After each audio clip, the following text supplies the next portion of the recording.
sip our worries away, nice and slow. Your laughter ripples like sweet warm wine. In this jazzy sultry space you're mine. The saxophone croons a velvet tune, while melodies dance beneath the moon. We'll toast to moments both grand and small, in this hazy, lazy, jazz-touched hall. But let's sit together in the mellow night. We'll drink to love till the morning light. Every glass we raise a promise true. Here's to the magic in a drink with you.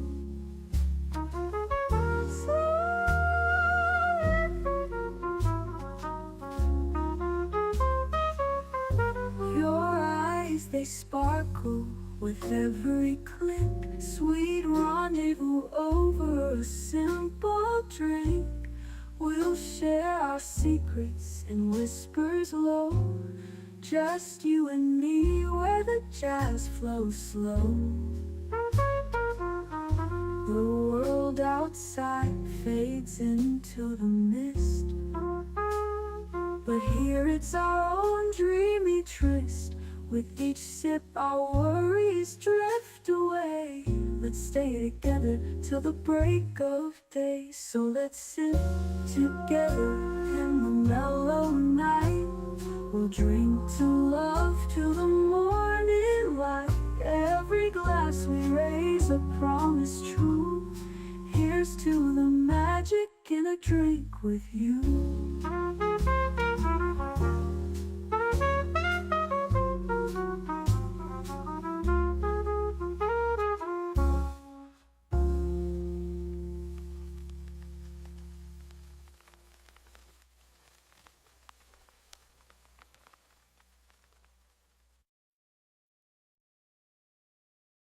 The following live stream has been approved for appropriate audiences. It may contain occasional strong language and may not be suitable for younger or more sensitive viewers. Viewer inebriation is advised, though not mandatory. Good evening, happy Friday, and welcome to Last Call, where we pour one out for our childhood innocence, because apparently it died screaming in a dark theater. Let's be real, not every scar came from Freddy Krueger. Some came from children's movies, the ones our parents propped us in front of. This'll keep them quiet. Spoiler, it kept us quiet because we were too busy dissociating. Take Watership Down. Parents see bunnies on the cover and go, "Aw, adorable." Next thing you know, rabbits are getting gassed, stabbed, drowned in blood. I still side-eye every rabbit I see like it's plotting revenge. Should've read the book, Mom. Brave Little Toaster, appliances singing about death in a junkyard. That's existential therapy I never signed up for. So tonight, raise your glass to the films that didn't just scare us, they rewired our tiny brains. What movie broke you as a kid? Drop it in the chat. Let's relive the trauma together, responsibly. Canarble Wagon Rolls right now.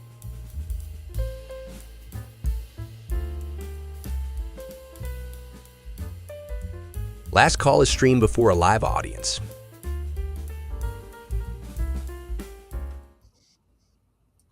I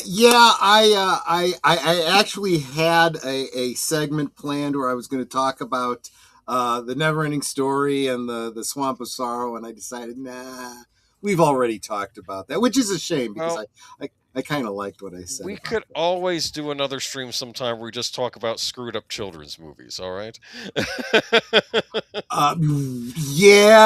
could. Keep it on the back burner, but yeah. I'm looking at you, Veruca Balk. I mean, that was I mean, although it was very accurate to the source material, it was still pretty traumatizing. Netter pointed out earlier today, talking about just vanilla as read Alice's Adventures in Wonderland, and I'm like, yeah, that was some pretty trippy stuff. And when you start reading into the real world history behind it, it super, super creepy. So talk about being a little messed up. Hey, welcome everyone. Hope everyone is doing well. Happy Friday, all of you. You guys all know what I'm sipping on. If you watched my liquid lunch today, I went with the very traditional original pina colada, which is more like a milkshake with rum in it. And it's well, Netter, what do you think of it? The initial version that you made for me before you put in all the extra pineapple bits. Yeah. I think I liked it a little bit better. Although I do like the thickness of this one better. Yeah, okay. So here's the behind the kitchen and thing. It needs more ice cream. More ice cream? Okay, fair enough. I went equal parts ice cream and the coconut cream. Yeah. So I had gotten a bunch of I got a can of crushed pineapple, and my original goal was, I put just the amount of pineapple that I want into it, just the right amount of the pineapple juice that I wanted. Didn't really go as far as I wanted. So I'm like, you know what? I'm going to use the rest of this crushed pineapple. I'm doing it in a blender anyway, so that'll juice it just fine. Your mileage may vary on that, but as Netter points out, it does thicken it up considerably. Very, very fruity. I used a lot of coconut rum in this, and Netter's not a big drinker, and she's not tasting the booze. I'm barely tasting the booze. So I'm tasting it a bit. I'm wondering how hard this is going to hit us. We'll see as the stream goes on. But Boomer, what are you sipping on tonight? I'm sipping on a Mucho Mango. Okay, that's kind of in the theme here. Yeah, that kind of works. You once said that's cultural appropriation. Remember when did I really? Yeah, it's the first time I had on a stream, and then I brought it up with Mexican Iron Man when he was guesting one night. Oh, Mucho, because anyway, never mind. I thought it was funny when you said it. Maybe it's anyway. But you got some interesting things in the chat going on. People I find very oftentimes that I find myself laughing at things I said, not realizing it was something that I said. I'm like, oh, that's very funny. Oh, I said it. Well, it's so funny. I make myself laugh because I forget that I said it. Yes. 3 drive-by likes. Thank you so much, Lynn Green. Hey, if you really want to push it, you could go like it on X, and you could like it on the Green Machine as well. You don't have to. You've already done enough. Super, super appreciate you just being here tonight. So glad you are. The star of Fluff Chick Productions, Connie Cleary, welcome. So good to see you here. JPRPH1, howdy. Good to see you, my friend. Now, Kapla, here I are, home from surgery and resting. Hey, Don Pacelli, just call me Lefty. Yeah, he has had some surgery on his hand, and it kind of creeps me out. But he's saying, yeah, it's pretty standard, pretty normal stuff. I'm like, as long as it helps you in the long run, he's gonna have to be going for therapy, physical therapy, right? The kind at the end of a long corridor with circles at the end. Got to practice. Nate says, like, share, subscribe, come in and become a member. And if you were going to give a super chat of $5 or more, why not make it a gifted membership instead to make our family grow? I would appreciate being able to grow the family back to where we started the year at 100 members. We have kind of eroded that, and it's pretty rough. Netter is here. Hi. She is saying hi to Hello. Sweeties. Deleted scenes, salute, my friend. Good to see you. You were watching with this guy here, Big Al Presents, Friday the 13th, Part 6, The New Beginning. We're going to be talking a little bit more about Friday the 13th a little bit later tonight. Netter's also asking you to do all the clicky things. I should have actually read the comment when I had it up. Hello, my friends. I hope everyone has a wonderful evening. Have a great show. Thank you so much, my friend. Let's see here. You guys all saying hi to each other, which lets me know what a great community we have here. Robert's Infinite Realms. Good to see you, my friend. What's up, people who party? We are partying because I like pina coladas and getting drunk off my ass. That's what we're planning for tonight. And I'm getting ready to drive down. Well, not having, drunk a pina colada and then driving. When I sober up, I will be driving down to Florida to meet up with this guy over here and a bunch of other YouTube celebrities for MegaCon next week. Yes, pain meds wearing off. Yin de ajme or oi yish ik. To understand life, endure pain. Or the more traditional English of that is life is pain.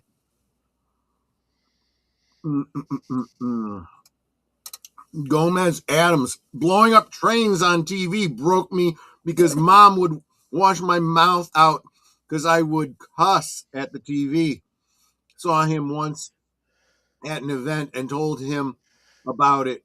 He actually apologized. That's kind of cool.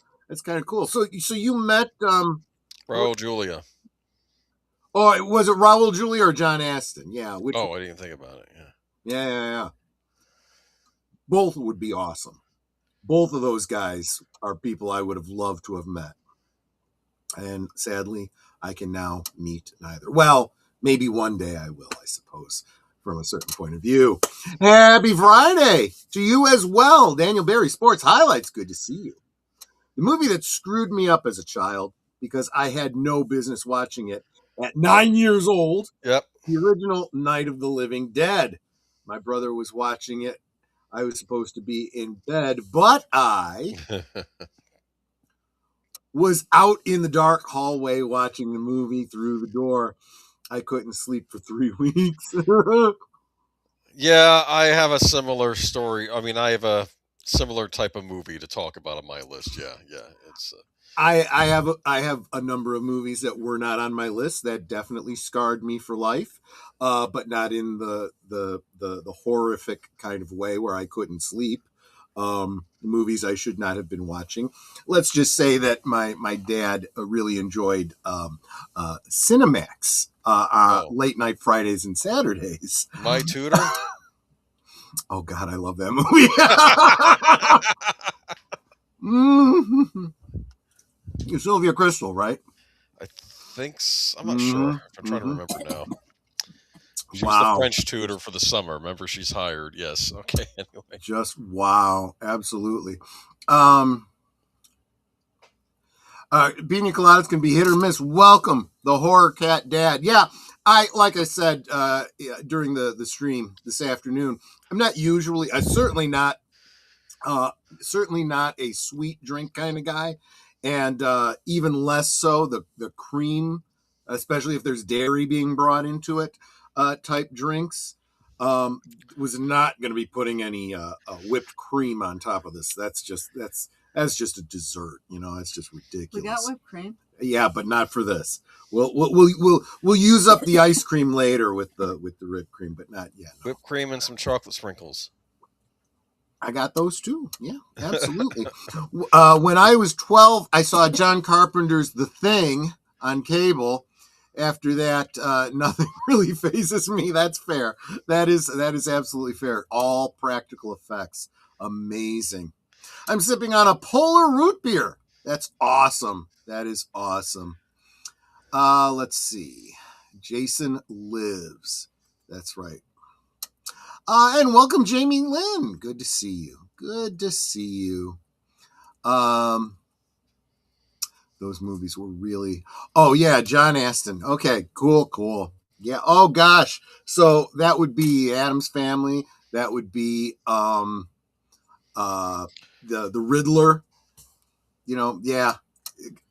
just amazing. And really just anything he was in. He did a lot of guest shots on TV, a lot, and I liked him in everything he did. I know Nars Network is not like Trilogy of Terror. Yeah, I get why people would be freaked out by that, but it never really did anything for me. Was that the Zuni fetish doll? Yeah. I remember that movie. Yes. The first movie that really got under my skin that I should not have been watching was the original My Bloody Valentine from 1981. That one still creeps me out. It's creepy. Was that the one? No, the one I'm thinking about was a Christmas movie. No, it's the guy in the miner's suit, the coal mine suit with the gas mask. Then I don't know. Yeah. No, I guess I never saw it. It's pretty good. It's where the guy's all excited because he gets he gets a Valentine's box. Only thing I love more than Christmas candy is Valentine's candy. He opens it up and there's an actual heart inside. He freaks out. I mean, Plus, he's wrong. Easter candy is the best candy. I mean, I think all the different holiday candies are great, especially right after the holiday when you get it all half off, right? Good point. I got to get some pastel color. Welcome, Mikey Suze. Good to see you. If I ever watch Exorcist or The Omen again, I'm done. Period. Put a pin in those. We'll get back to those. Actually, the thing is, they're not as scary anymore. It's like when we were kids and we watched them. You watch them as an adult, it's like, okay, what was supposed to be scary about this again? Okay, the kid's a brat. Someone needs to put him over their knee and give him a spanking. We'll get to those when. Do you know that there's a whole? We'll get into it when we'll get into it. There's a theory about the Omen where there's nothing paranormal actually going on. I'll explain it to you later. Okay. Okay. Wait. John Aston was in a couple of episodes of Briscoe County Jr., playing a forgetful mad scientist who built the first rocket. Oh, that's pretty cool. Took Julie to see Starship Troopers not long after we were married. She hasn't let me forget it. That one creeped her out. Yeah, the big giant bugs. Yeah, that's pretty rough. Plus, some of those practical effects of people being like torn apart and losing limbs and stuff like that. That's pretty tough. Yeah. Is Mars Attacks the ones with the giant Martian head? That one was creepy as shite. Yeah. And that's a comedy. That's not even a scary movie. I didn't even see it as a comedy. Well, kind of a dark comedy, but yes. It was creepy. Refilling my glass already, guys. That needs an Arrow Blu-ray. Is Mars Attacks Arrow? Get on that one. That one needs a decent edition. Can't we all just get along? I feel like saying that to our current administration, for crying out. Well, me and Suzanne's favorite horror film of all time, Drew Goddard and Joss Whedon's Cabin in the Woods. So the members, we all just watched The Evil Dead on Monday. Yes. A prequel to which is literally the prototypical Cabin in the Woods movie. So yeah. Does it feature a cabin in the woods? I'm kidding. Of course it does. Of course it does. So now, Boomer, would you like to bring up? Well, I guess it would be this direction. Bring up. I'm gonna click the thing and see if it works. Let's see. Go ahead. There you go. See. Now you know. Okay, so guys, just a little peek behind the curtain here. I'm making sure that because I tend to do all the production type stuff, all the clicky things. which can get dicey the more I drink. And I said to Boomer, I said, maybe you should be practicing this a little bit so that you can, take care of geeky geezers and everything while I'm out, Yeah. So on the weekend that they're out, I'm going to do Geeky Geezers. I'm going to have Steven's going to join them, and I got to put out a word to Big Al maybe after Monday. I'll see if he wants to pop by as well. All right. Mm-hmm. The movies that scarred us. Now I had to look up the spelling. Scarred is not scared. So Scarred. it's 2R. Although the two do tend to go together. Well, yes, because like I said, in order to be scarred by it, you kind of need to be scared. But that's a level of scare that, or disgusted. I would argue that whatever scars you, on some level scares you. But it doesn't have to be your typical horror scare. It could just be something that gets into your brain, and we'll get into it as we go. Yeah. Like when I'm thinking back to my childhood, I'm thinking back to 8 years old or younger with these movies. Okay, like no, seriously. Wait a minute. What? I shouldn't laugh because children, you get thoughts as a kid. But Willy Wonka and the Chocolate Factory made my sister afraid to eat blueberries. Well, so I made this comment to my mom when I was a kid because I loved blueberries, But if you eat blueberries in any quantity, and I don't mean blueberry pie, I don't mean blueberry ice cream or some other pastry or something like that. I mean just straight blueberries. I would take a whole pint of blueberries and just eat the whole thing in one sitting. Of course, it makes your lips all purple, black, blue, and your tongue, right? Okay, that's fine. It's what it does to your gut. Just think about Donkey when he was talking about the berries that he ate, right? It tends to do not nice things to your digestive system. And so I was watching one of the many times we had watched Willy Wonka, and that scene comes up. I said, yep, blueberries will do that to you. They'll do that to you. My mother was like, she looked at me like, oh my gosh. And I'm like, right? And she's like, okay, I see what you're saying. Best feature spoiler of Cabin: the world itself dies when the Ancient One giants rise after seeing a giant CGI hand smashing through the cabin. Yeah, exactly. God, you guys.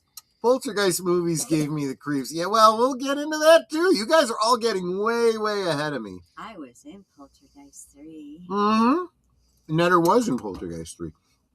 Troy, I think the term you're looking for is bubble guts. Yeah, something like that. Anyway, so let's get to it. The movies that scarred us. Yeah, so let's go to. I'll start off with my pick. I go first. All right, since my movie is the oldest on the list, though I don't. Oh, is they're it? not. They're not in order they came out though. And frankly, I think as far as the order of my list, I actually saw this one last out of the ones I have on the list. But it's actually an older movie from 1972. First, before we get to my movie, that's my picture. Were a kid. Funny man. No. I tried crying redhead kid in front of a TV in the 1980s, and it gave me that image. I did make it black and white because for some reason it made the static orange, which made no sense to me. But do you notice what's on top of the TV? What the AI came up with? That looks like an Atari controller on top of the TV. There you go. But anyway, this was many of us. And of course, my first pick is Children Shouldn't Play with Dead Things. I was reading Nate's comment on Night of the Living Dead. Now, I saw Night of the Living Dead when I was a bit older than when I saw this movie, so maybe that would have had a similar impact on me. But my first introduction to zombies is Children Shouldn't Play with Dead Things. Have you ever seen this one? I have not. The great Bob Clark. I only ever heard about it from you. Yeah, Bob Clark, director of Christmas Story and Porky's, made this movie. This might have been his directorial debut.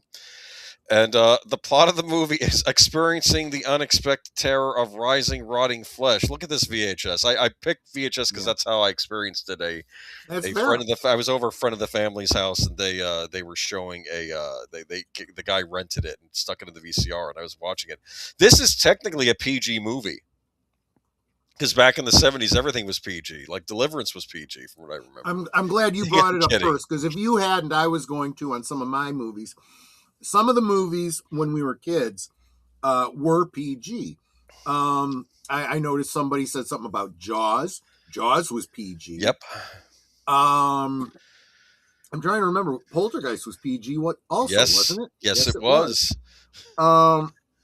In fact, several of the movies that were on my list were PG, and that implies that it's probably acceptable for children with parental guidance. Well, I always had parental guidance at that age because my mother wouldn't just drop me off at the theater, but they still ended up scarring me. So yeah, so the plot of this movie. This is a theater troupe, like like actors, and this is the guy. They're clearly hippies. Do they all get killed? That's fine. Well, they look like actors would have looked like in the early '70s with their weird clothes and the bell bottoms. You know what I mean? It's not that unusual. Hippies. This head guy, though, Uh-huh. no, his father owns the theater, so he basically says you have to do whatever I tell you to, or you can go find another job. This is not a democracy; it's a feudal system. But unlike the serfs of old, you can just quit and walk away, but then you don't have the job.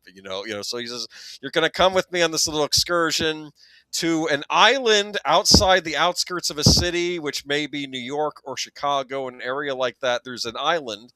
And this is the island where they buried all the criminals in the unhallowed ground, all the murderers and whatnot that couldn't get proper Christian burials, right? They're all buried out here.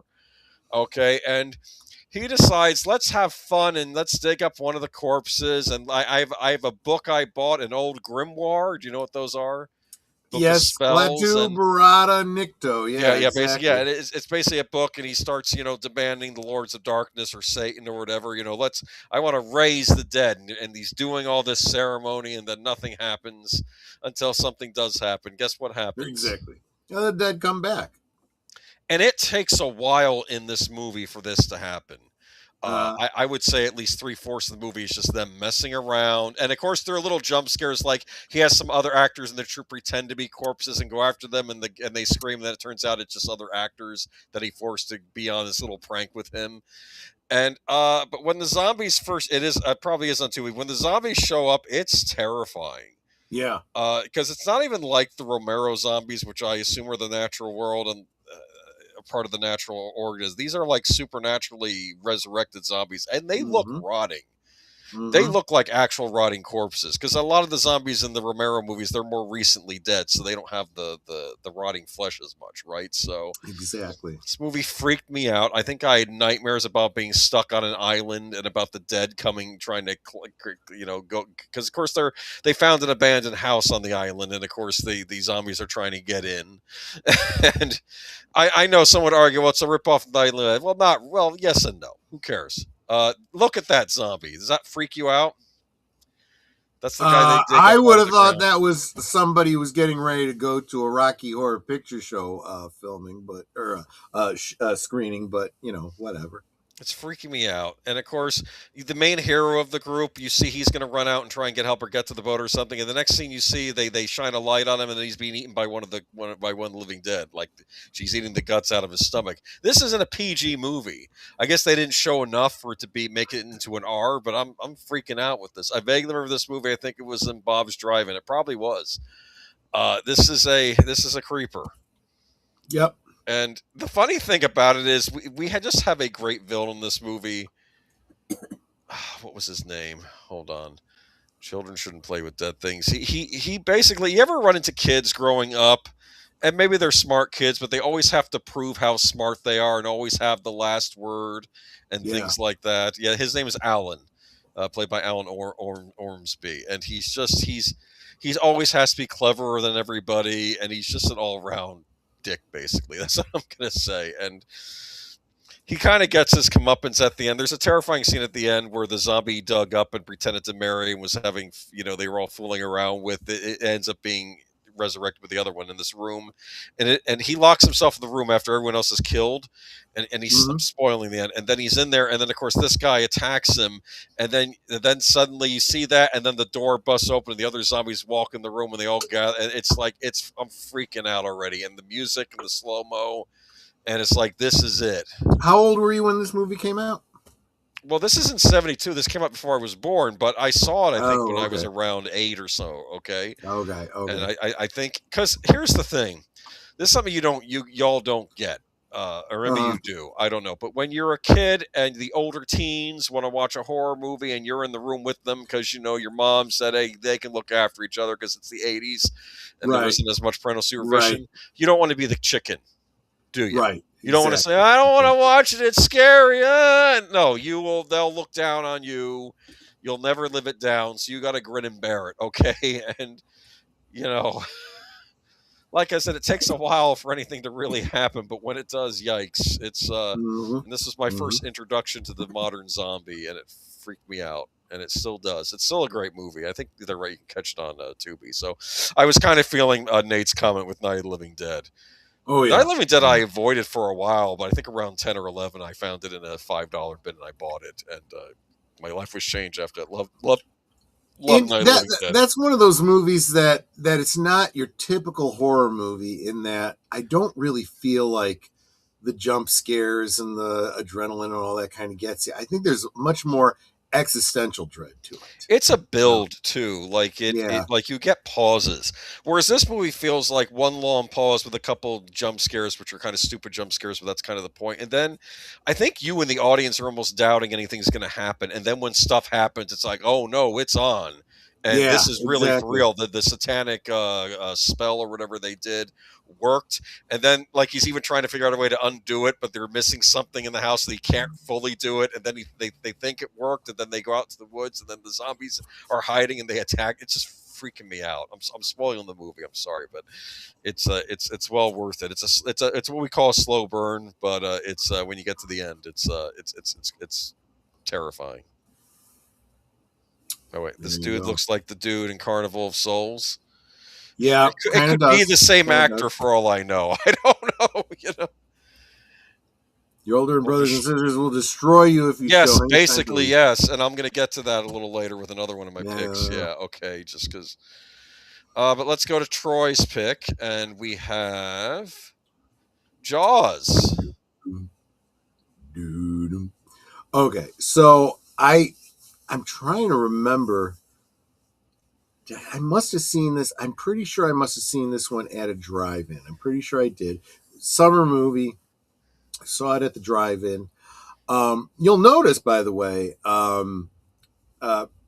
if you look close enough, as young preteen Troy absolutely would. This is the sort of movie poster you could not have these days because there's nudity in that. There's real boobs being shown. Boobies? Of course, it's a painting of boobies because back then you got your movie posters were all hand painted and turned into prints. But there you go. But yeah, and of course, PG, not R. Yes, this is depicting the very first attack in the movie because the kids go skinny dipping, or the girl does, and she's the first one to be. The actress was actually very badly hurt because the harness that they had her on that was shaking her around. Her? There, that's her. Okay. That's her. She had a back injury because of being shaken around, and that's not the. It's not the only time we'll be mentioning that in my picks, by the way. Someone being receiving a back injury due to a poorly used harness, but yeah. Although nothing's really shown in the movie to be, but there you get the you basically get. I like Geek Flag's comment. I'm sorry, you're not going to like it though. Come on, brother. I don't understand. Here's what I'll say, Nate. It depends when you watch a movie, too. Like, if you're like, I don't know how old you were, Troy, when you saw this. Like, if you're like 10 or 11, this is nothing. But if you're at a certain What year did this come out? I want to say it was 76 or 75. 76, yeah. It might have been 75. Yeah, okay. I was about 5, 6 years old. That's the age. That's the age it'll hit you. Whereas if you're a little older, yeah. I'll be honest, to this day, so this is how it scarred me. It's that whole being in the water and what's going on under the water that you can't see. You are defenseless in the water. Let's be honest here. Oh yeah, you swimmer. are you on land. Humans are the apex predator. We have pew pews. We have freedom seeds. We have all sorts of things that make us able to take on even the largest of predators other than ourselves on land. In the sea, in theory, if you plan ahead, you can defend yourself. But just out swimming in the ocean, yeah, you could get treated like seal meat. It's yeah, no bueno. But I this movie, what was the slogan for? There was a tagline for Jaws 2 that was just when you thought it was safe to go back in the water. Well, I never did think that it was safe to go back in the water. I was so messed up by this as a kid. I got freaked out in a bathtub. It was just, and it's like, you can't be attacked by a shark and honestly, even like in the wading pools, I would imagine a shark coming up from the imagined depths. And of course you had, fish and dolphins and stuff imprinted on the bottoms of these wading pools. I just imagine this shark coming up out of it. If you've ever seen, and jump ahead to, adult, 45, 50-year-old Troy seeing YouTube videos, right, of those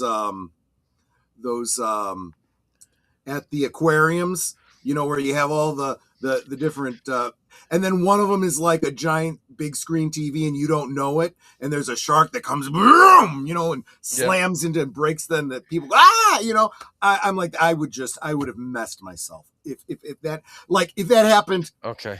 This next weekend when I'm in Florida at one of the parks, yeah, I'm going to have to go back to the hotel and change my pants. Cause that's just, I need to tell you, I played the original Resident Evil on the PlayStation, right? And of course, there are zombies in it.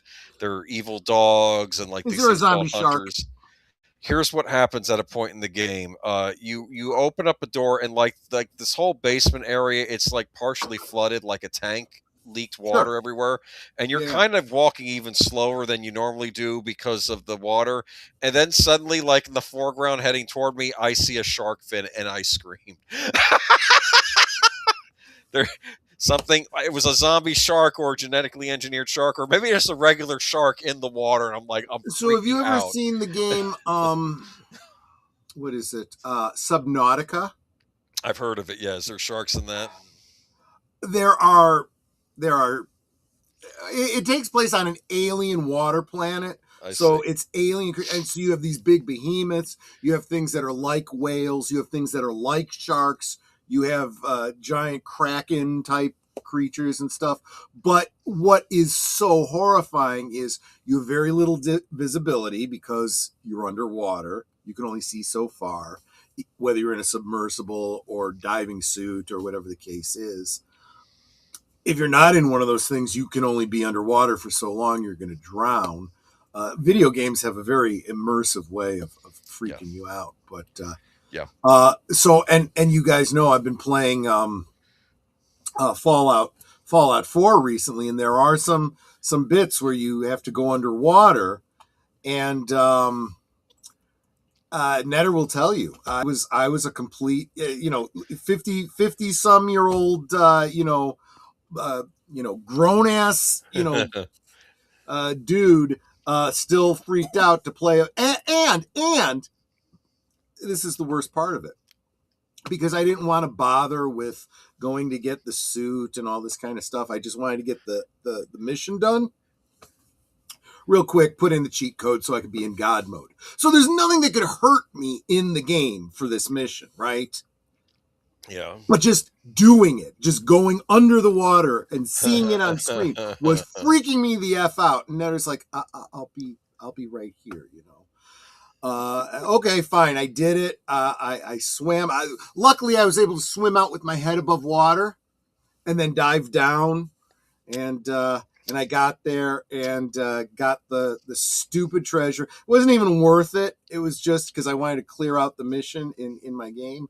But then another one comes up where I'm going to have to go underwater. I'm like, F this. And I went and I downloaded a hack that made the water not murky so that I could kind of see to kind of less. And Fallout 4 doesn't even have sharks in it. There are no sharks. There is none of that stuff. But I still have this absolute, fear of not fear of the water. I've overcome my fear of the water. I can swim in pools. I can take a bath now, Not that I bathe. Wonder, because of course, like J.R. Tolkien, he was afraid of snakes, obviously, no spiders, because he was almost killed by one, and when he was that a explains child. Shelob, right? Yes, Yeah, and there you go. Robert E. Howard, snakes always showed up in the Conan stories. When I read Ian Fleming James Bond stories, sharks show up a lot. Yeah. Like when Bond has to do a mission underwater, there's always worry about the sharks and of course other sea life. And I'm wondering, did Ian Fleming have a fear of things in the ocean? I don't know, but there's a lot of horrible things in the ocean, and it's like yikes. Yes, there are. It's like, Yes, there are. but I've been meaning to read the book this was based on too. But this is a there you go. Of course, You're that's gonna the need a bigger famous scene. boat. Roy Scheider, remember that? You're gonna need a bigger boat. Yeah, exactly. That's where that line comes from. Yeah. It So exactly is that scene. I know this was a classic thriller. What's known as actually the first modern blockbuster in '75. They think this That's true. started what we thought of blockbusters. I don't This know. predates Star Wars, in fact. Yeah. Maybe we're at the end of the blockbuster cycle because all the. Well, we'll get into That's that for later. damn sure. That's for damn But sure. yeah, this was a movie everybody wanted to see over the summer, and yeah, Jaws slogan was right this time. It's personal. Oh, for one of the Jaws sequels, was it the Jaws 4 or Jaws 3? It was Jaws 3 because that was Jaws 3 in 3D. We'll get to talking about 3D. I will mention Jaws 3D obliquely when we get to that, but we'll get there. No, this is a classic Spielberg effort. So yeah, check it out. Mm-hmm. They actually made a Lego set based on this, with the schooner, and you have a Lego Jaws on the other side you can build. Doesn't surprise me in the Considered slightest. one of the adult sets. Yeah. All right.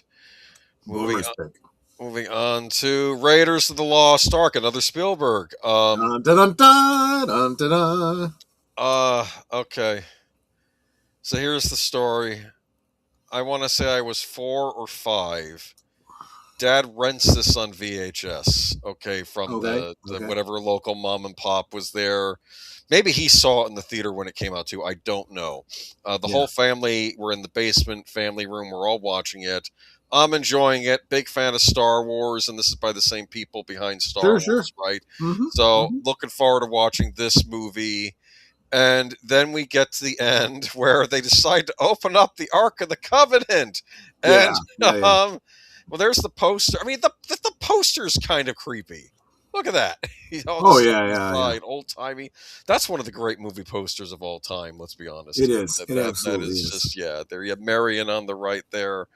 Belloc with his mock Hebrew garb, which was probably seen as insulting by whatever was in the what was in the Ark. So here we go. To this day, I'm still trying to figure out what comes out of the Ark. They mentioned the movie Wrath of God. I'm seeing spirits. I don't know if these are spirits of deceased Hebrews. I don't know if these are perhaps angels. That's another theory. So I can actually explain this from. Okay, so this comes from the same. Okay, so we come at this movie from very different perspectives. I was pretty hyped about this movie because I was collecting all the Bantha tracks, which was not a magazine at the time. It was a gatefold, type pamphlet-y type periodical that you got from the Star Wars fan club. And it was doing a lot of hyping of Indiana Jones. You could get Luke's Empire Strikes Back jacket, but you could also get stuff from Raiders too. Yeah, and I was pretty excited about it. There was this great cartoon that somebody had put into, because there was like little one panel cartoons that were in each one, and the one for this month was Indiana Jones riding a tauntaun. It was brilliant. But So I was all psyched about this. And you go, I went and saw it, and there's that whole line. You know, if Michael French was here, he'd be able to recite it to you word for word. That thing about the Ark of the Covenant.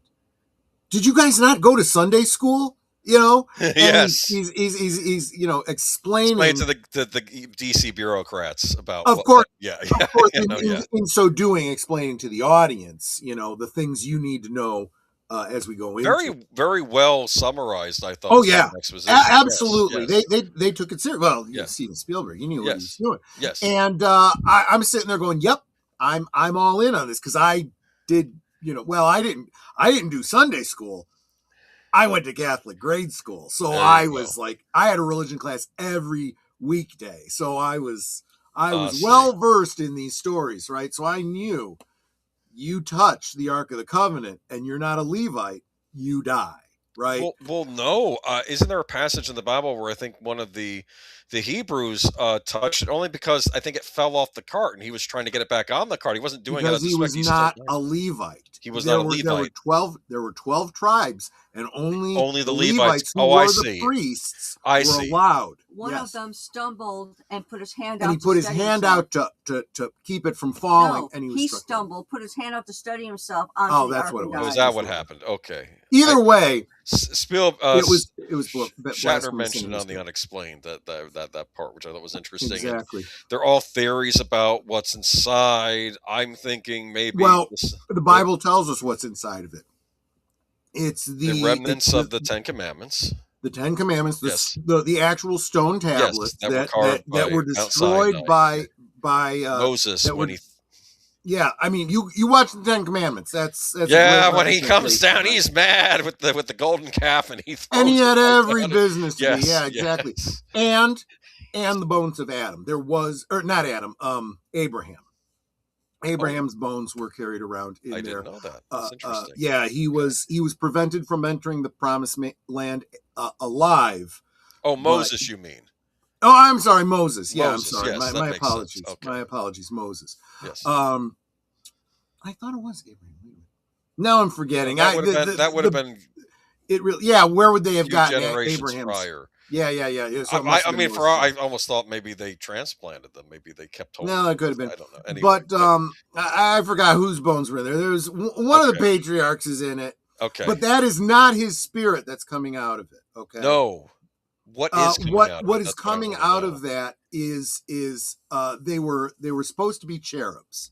They were supposed to be cherubs, right? And the one specific one, in my head canon, I always just assumed the one that comes up and turns into a skull is the angel of death. Oh, there you go. Oh, okay. Now that makes sense. Remember, cherubs. Yes. Their job is to be the instruments of God on earth. They're literally acting as the hand of God. And this is man getting too big for his britches. And remember, this is the same God. Yes. Mm-hmm. This is the same God who struck down all of the firstborn of Egypt. And that would have included the firstborn of the Jewish families if they didn't follow his order to put the blood of a sacrificed lamb over the lintel of their house. That's the whole story of Passover, right? And so think about it. God's like, I gave you a commandment. You didn't follow it. I told you what was going to happen. Now you die. And although I don't remember the Bible ever saying this, I always imagined there might have been some families that were like, and they ended up with a death in the family, So anyway, you couldn't be outside of the house. I mean, it's portrayed very well in that Ten Commandments Charlton Heston movie. But it is also very, very clear that that's what was happening here. That you're not supposed to look at. You're not supposed. Right, the guy that touched the Ark of the Covenant, right? When he was slipping and falling, he struck dead. Sorry, you were told there are no but no buts. It's absolute. And the same thing is here. That's why Indy says don't look at it. No matter what happens, don't look. I'm getting that with some intuition on his part, thinking back to Lot's wife about not looking back at Sodom and Gomorrah. that sort of thing. Because this is He a problem. knew the scriptures. It was established earlier.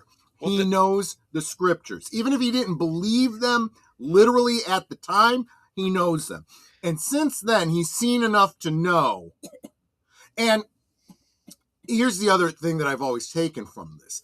Even though he's considered himself a man of science, believed it was all myth, so many of the people that he respected the most around him believed it absolutely. Sala, you start going, well, maybe there's something in this. And then you eventually get to the point where it's like, okay, let's just, and it's clear his knowledge and lacking the hubris that this guy was like, he wanted to, it is beautiful. Yes, it is beautiful, and it will destroy you. I mean, even Moses came down from Sinai aged by being in God's presence.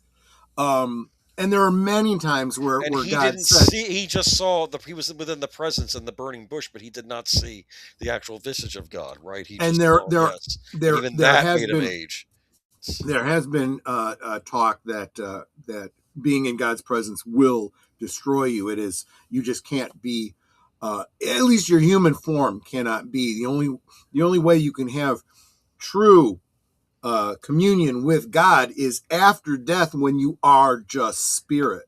The body will be destroyed. That's why in death you receive a new heavenly body. It's the only way you could be in God's presence. Yeah. I did want to make a point though. Another problem with this scene is, I remember now, it just dawned on me when I was a kid. Indy, throughout the movie, Indy is kind of in control, or at least he's be able to fight back. Here he's tied up. He can do nothing about what's going on. Right. He is not in control of what's going on. I don't know how it's going to happen to Indy or Marion. Yeah. Think about it from another perspective. The only thing he can do is submit to God's will. Yes. And if you're going to submit to God's will, you better obey. And that's exactly what he does, and that's exactly what he tells Marion to do. Remember, too, that maybe his guardian angel whispered in his ear or something. Go ahead. Fair enough. People forget this. People that are casual fans of Indiana Jones forget this. Raiders of the Lost Ark chronologically takes place after the second movie, Temple of Doom. Temple of Doom, he's much, much more a skeptic, much, much more a mercenary, right? Fortune and glory, kid. Fortune and glory.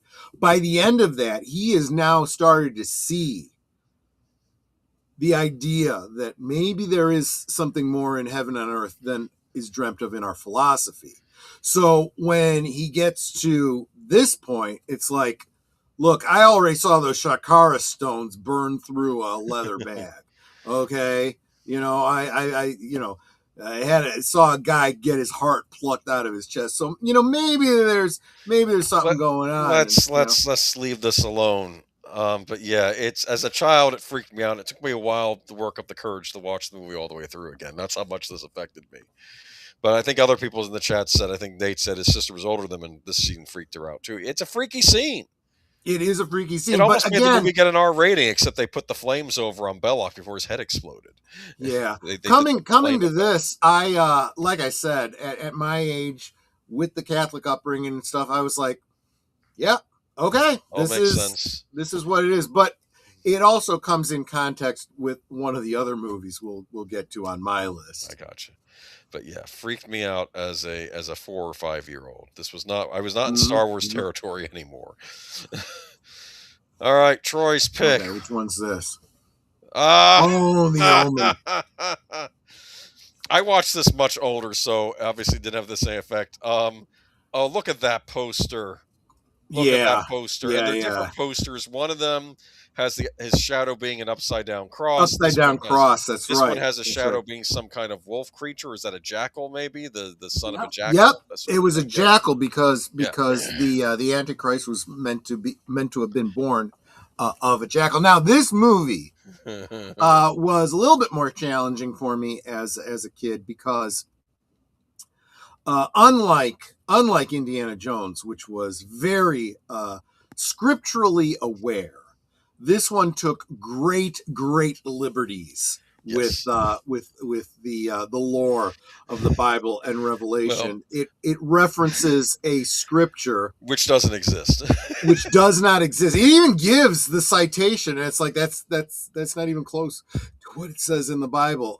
Let he who hath understanding reckon the number of the beast, for it is the number of a man, and the number is 666. That is an accurate scripture. That makes perfect sense. But then when the Jews return to Zion and a comet fills the sky and the Holy Roman Empire rises, then you and I must die.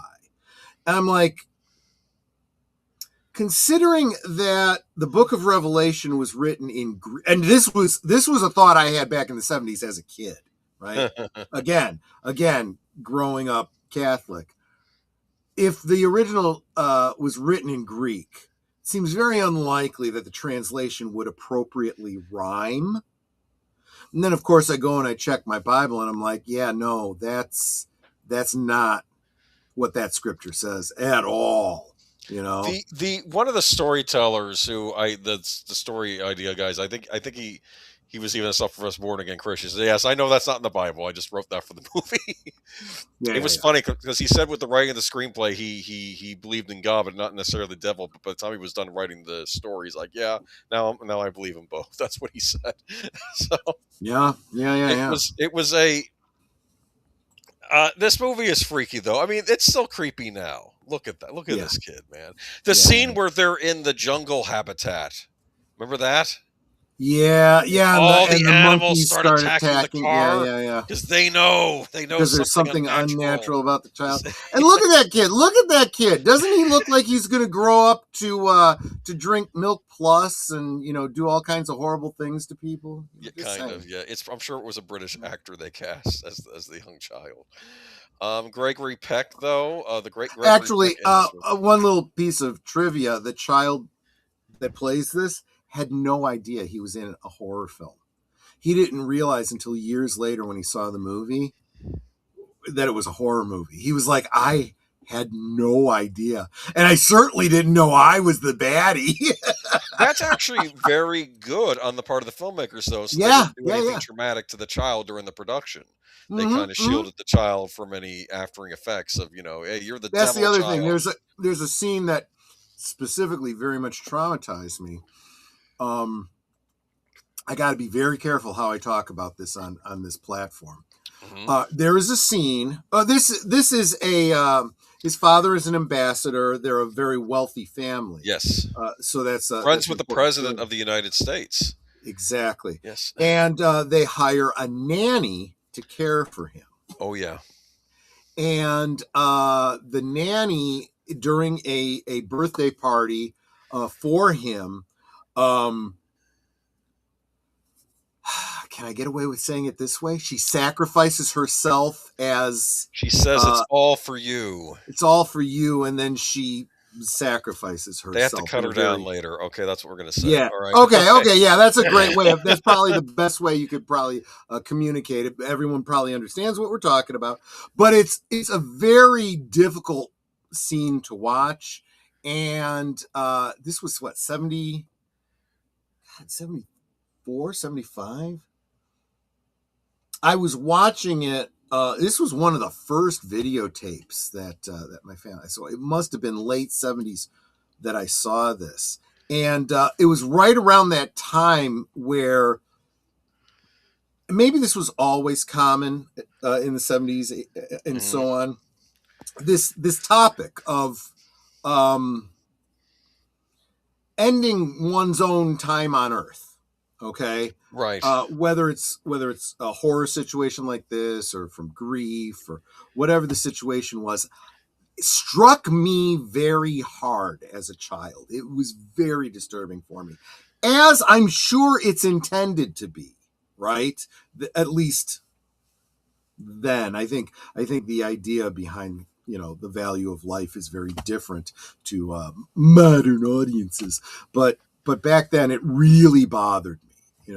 Yeah. And that particular scene, more than Doctor Who getting impaled by a skewer or the photographer losing his head. Yeah, they're Patrick Troughton, the second Doctor. Yeah.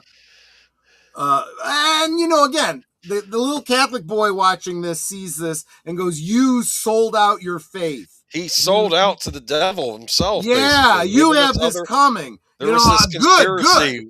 There was this conspiracy of evil within the church, and they were all part of this. I'll tell you, if you saw this and you didn't see what was that movie with Mia Farrow? Rosemary's Baby. Rosemary's Baby. Yeah. Those two movies are thematically directly related. Yes. So he was definitely in the devil's cult or whatever. He's trying to redeem himself because he realizes, we did a terrible thing, and I have to now warn the family. But you know what? But he you know what? God may forgive, the devil does not. And so when this happens, it's like, okay, you kind of had it coming. Now, I know that there's another theory floating around about the Omen, and I find this one more ludicrous than the fact that there was actual demonic stuff going on here. Is that everything is a coincidence, except for the weirdos that are making the dad think that his kid's the devil child, and everything else that happens in it, it's just a coincidence.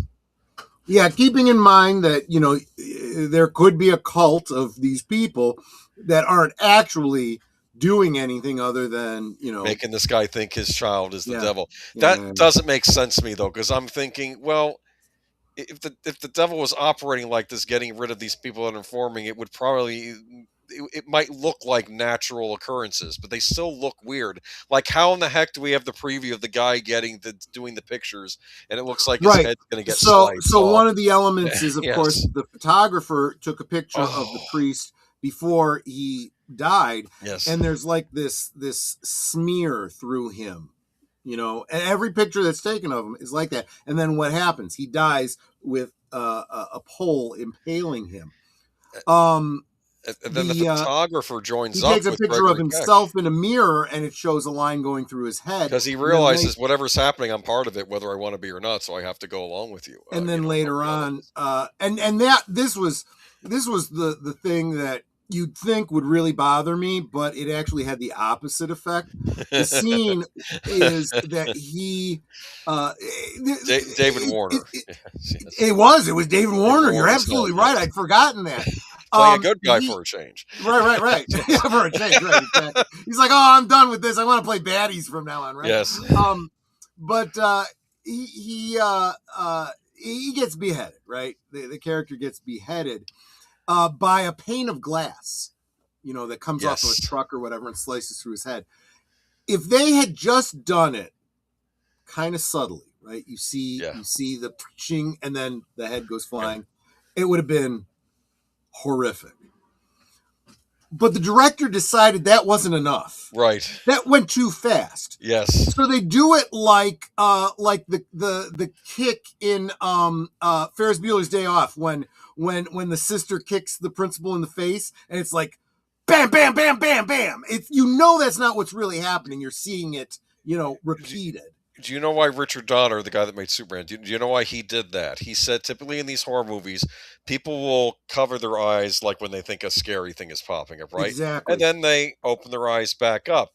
But he wanted to do it. He tried to time it for how long it would take them to open their eyes back up, just so you could then see the head still toppling, and it'd be like they get hit twice. I understand that logic, but the reason it doesn't hold up is because there are those, especially those on a rewatch. Maybe he wasn't thinking people would see it multiple times. Yeah, they're thinking about theaters. I'm going to watch this. I'm going to make sure I see what. And then you see it happen like 2, 3, 4 times from different angles, and it's like, okay, this is laughably silly. I liked it. I don't care. I know it's totally defused that scene for me. Well, no. So mine was the Damien, it's all for you, right? Yeah, that actually is a freaky scene. Yeah, it's unsettling. You see it's at a children's birthday party with the kids looking on, and you see the clown's not smiling. It's like a real buzzkill basically for the whole event. Right. And Damien's mother like grabs him and turns him away, and he's like, I don't even know what the hell's going on. I just but yeah, that was incredibly traumatic for me. And then the existential story there from the point of view of someone growing up Catholic, going, yeah, maybe they don't have their scriptures on straight, but this is how the devil's going to operate. I think it's the best movie about the Antichrist that I've seen. I like it better than absolutely true. And I'll tell you, here I am, 50 plus years old, looking at the world around me going, son of a bitch, they're actually doing it. This is actually, I'm seeing way too much of the end times happening. I could have accepted it was all allegory and symbolism. Right. And now I'm not so sure anymore. Now maybe it's all just laid out there in the text, and you can just pick that's happening. What kills me though, part 3, Sam Neill, perfect casting for the Antichrist. I think he was perfect casting. Yeah, that's how I would expect him to look. I would expect him to look like a very handsome, well-to-do man. I think not someone you would suspect of being evil. That's basically what I would think he would look like. Someone from the upper crust. But that's exactly right. But I might be on a certain list about a certain island, in fact. Might be the guy that set up the thing on the island, not himself being involved in it. That's what I would expect. That maybe a certain person worked for him. Anyway, what was I going to say though? No, this is still a great movie, and there are always these what I call Satan-themed horror films, like the satanic horror films. We're going to get to another one in a little bit, even though. I don't know, and I always find them kind of a lark. Again, but this one holds up. Part of what we're getting at here is you've got to understand that these aren't necessarily the scariest movies. These were movies that just hit us up a certain way at a certain time. Your mileage may vary. If you grew up Jewish, this movie probably was just silly to you. You know. What did I want to mention to you though? You know who liked this a lot? Wes Craven always pointed this. This was a classic of his. That says something then. Yeah. That's good. All right. Oh, and you know who played the babysitter? It was Jack Palance's daughter, who was Lois Lane in the Superman movie. You can see her doing scenes with Christopher Reeve for screen tests. Wow. And Pretty Woman, I think they didn't cast her because she felt like a retro Lois Lane, whereas Margot Kidder portrayed a more modern Lois Lane. That's probably why they went with Margot Kidder instead. But it's worth checking out. Yeah. Oh, my pick. Look at that. Boomer pick. Well, that's kind of how it goes. You go back and forth, back and forth. The Incredible Shrinking Woman. I remember this movie. I saw this movie in the theaters with my mom. Okay. I was a kid. Little. Right. This is not meant to be a horror movie. This is a comedy. No. Yes. I found what was happening. Lily Tomlin. I loved Lily Tomlin. Lily Tomlin. I found what was happening in this movie disturbing as a child. Okay, not funny. I know the audience thinks it's funny. Yeah. You have this woman. Does she get hit with a ray, or she takes a drug, or maybe she? No. What happened was household cleaners or something. It had to do with all the chemicals that are in our environment. It was meant to be a little bit of a commentary on, probably not wrong. Plastics. No, yeah. Look, as we're getting in and we're seeing, the current administration, the only thing I think the current administration is doing right, the Make America Healthy, and looking at the additives and foods, the artificial dyes that are made with petroleum products. The things that we're frying our foods with, and the oils that are in things that are outlawed in other countries because they're not food products, how they're causing cancer and all other kinds of things. Well, they were a little bit more silly about it, but it makes the same point. Here's what I get the impression from this movie, and I've not seen it for a number of years. I need to rewatch it, but I believe was Charles Grodin her husband or someone like that. Okay, yes, he was. And I remembered she becomes sort of like a celebrity, right? Right. For a bit, and like she's on talk shows and stuff in a very like Truman Show kind of way, except where she's a part of it. Yeah, you're right. She goes and is interviewed and stuff, and you. That's probably one of the things that is probably the most disturbing about it, because you realize, yeah, this is probably how it would really go, with the media and stuff like that. But I feel that after a while, as she starts getting smaller, people start to forget about her. She gets stuck in a dollhouse, as I recall. Let me see if I have a picture of that. That's her by a bathroom sink. Oh my goodness. That is actually kind of brilliant because, right, she is wearing doll clothes and stuff like that. And yeah, so this is kind of a humorous remake of The Incredible Shrinking Man. And honestly, other than the gender swap and the modern day element of it, it really does cover all the plot points of the original. So they actually end up doing a pretty good job. What she's doing here is she's making recordings. That's an old-fashioned tape recorder, yes. Tape recorder, the kind that I used to record Star Wars when it was played on network television. Or at least the audio of it. A lot of people used it to record Doctor Who before there was VHS, and that's why we have all the audio of Doctor Who to this day. But she's making recordings because she realizes there's going to come a point where she's no longer going to be able to. She's not going to be around anymore. She knows that. It's horrifying. And then we get to the scene, and this is the scene that really freaked me out.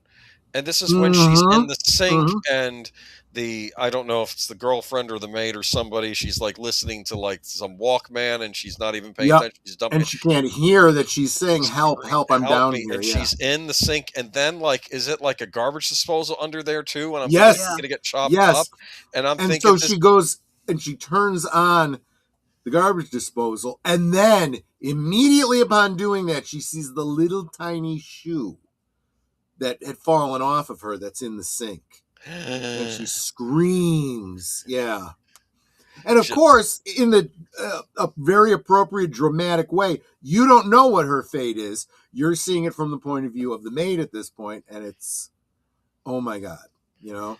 And I guess as a child, I thought, I guess I really felt bad for this woman. I know it's a comedy, but I felt bad for Lily Tomlin. It's like this is beyond her control, and she's just getting smaller and smaller and smaller, and like she might be fighting off insects soon. It's like this is and I assume The Incredible Shrinking Man was probably done straight, and it probably was done as a sort of a horror movie, right? Is that right? The biggest difference was they didn't have any of the comical beats. And there was one element in The Incredible Shrinking Man that isn't in The Incredible Shrinking Woman. At one point, when he is, I guess he's about 3 feet tall, he takes up with a little person, a female little person from the circus. Remember, of course, this was back in when was that? 1930s, 1940s, right? You know, when they still had what they called freak shows at the time, right. Very politically incorrect. And he kind of, bonds with her. He doesn't do anything particularly, right. He was emotionally cheating on his wife, basically. Okay. But it was out of desperation because he sees himself not being able to fulfill his role as a husband. He feels like he's being treated more like a child. And anyway, so that whole element is kind of not even in this at all because it just removing that helps facilitate the humorous aspects they're going for. Anyway, how about you, Netter? You see this movie? Yes, I have a couple times. Yes, the things that she gets into because of her size, and it's like, and you, like Troy was saying, you don't know what her fate was for this garbage disposal thing. Of course, you find out she got out. Oh, 57. It was later than I thought, but okay, thank you. And she was unharmed. And I think they figured out that the reason she was shrinking was because of all the different chemicals and the different things she used every day, like hairspray, exactly. Perfume, her shampoo, her conditioner, her makeup. A theme that kind of got back to in Batman '89. Yes. The Joker, saying, one thing won't do it, but all these things together, whatever. Yeah, because in this one they were able to reverse it, but I think then she started getting bigger. Yeah. Yes. So I like the ending. Kind of the ending. Yeah. It turns out that she ends up falling into some chemicals that actually reverse the process. So she does come back. Unlike The Incredible Shrinking Man that ends with him ostensibly, falling into like the Ant-Man's, subatomic realm, world, and disappearing from the world. She starts to grow again, and in the very last scene, she's wearing her regular clothes and her house slippers and whatnot, and then suddenly the house slippers split apart, and she looks up and she's like, "Uh-oh," and that's how it ends. Funny. And I felt like we needed a sequel to that. We needed her to be Giant Woman. The 50-foot woman, yeah, the Attack of the 50-Foot Woman. That would have been great. A remake of the 50-foot woman, like hanging out near Mount Rushmore. Yeah, the Mount Rushmore anyway. But anyway, it would have been cool to have done a sequel, but I'm fine with it. But yeah, I don't know. It just freaked me out as a kid. I remember there was. I don't blame you on that. I totally understand that. Although it didn't strike me that way. I was a little older, let's face it, when I saw that, and but honestly, I could see where that would be very, very disturbing. Yeah. Yes. Troy's pick. The Amityville Horror. Now, I think longtime viewers of this channel have probably heard this story before, but I couldn't do this list and not include this particular one. So speaking of Lois Lane, this movie did star Margot Kidder. She was the female lead in this film. Thanos' dad, what's his name? James Brolin. James Brolin. Again, Rod Steiger. Rod Steiger, exactly. In theory, based on real events, they played that up to really, for the marketing reason, not only for this movie but of the book. We've talked previously about how, it really sounds more and more. The more you dig into this, the more you realize probably not legit. But I'll tell you what. Back in the late 70s, we bought in hook, line, and sinker. The whole I read the book, yeah, my mom did too. My mom read the book, based on a true story, the whole thing. So we kind of took it way too much at face value, not realizing that based on a true story means, well, this is the story they told us. Therefore, it's based on their claim that it's a true story. Well, I read the books before I saw the film. Yeah. And it was just kind of like, okay, they left a bunch of stuff out. They put in some stupid stuff. That's the other thing. If you really pay attention to multiple editions of this movie, excuse me, not the movie, the book. Yes. The book came out in multiple editions and it changed a lot. So yes. It's like, well, what was true and what wasn't? If you're changing it as you go, like the way the front of the car opens up, like the way in the book, the hood actually opens up the opposite way, so they got that wrong for the model of car. That was something that happened in the book, so they had to change it. I'll tell you what, as an older guy, if I had seen that would have probably bothered me too. But as a kid, I didn't realize that. Joe's Atmosphere says, huge fan, first R-rated film I saw in theaters. There you go. Look at that house. That's a thing out of nightmares. Is that, what do they call that style? How is it, colonial style? I think it's colonial style. Something like that. The reason that works so well is because those two attic windows really end up looking like eyes, like the house is sentient. I've told Boomer that I because I got so into recreating fictional houses. This is actually based on a real house. You can go online and you can find the floor plans for this house, like you can for most houses. Oh, really? Oh, yeah. So I took those floor plans and I created it in The Sims, and put in a bunch of hacks to torture my Sims through the actual Amityville Horror. In the basement, I installed a sauna that if they closed themselves up in the sauna, it would kill them. So if I was a rich man, I could basically recreate this house, have someone build it for me. Dude, you could go and buy that house. That house still exists. I don't want to buy the actual house. Not that there's anything going on in there, but just in case. I know it just has sewage problems. So yeah, let me back up. It's built over one of the 7 gateways to hell. That's what. Oh, is that what they're saying now? Okay, well, they don't say 7, but I know that from Fulci movies, and I know you had the psychic lady go down there, and her voice starts changing. It's the passage to hell. Cover it. And for those of you that are into the whole Conjuring series, yes, this is supposed to be the cornerstone for that whole, kind of thing. They did a scene at the beginning of Conjuring 2 where they're at the Amityville house. Yes. Yeah, exactly. Yeah, but again, you really got to take all of that with a grain of salt.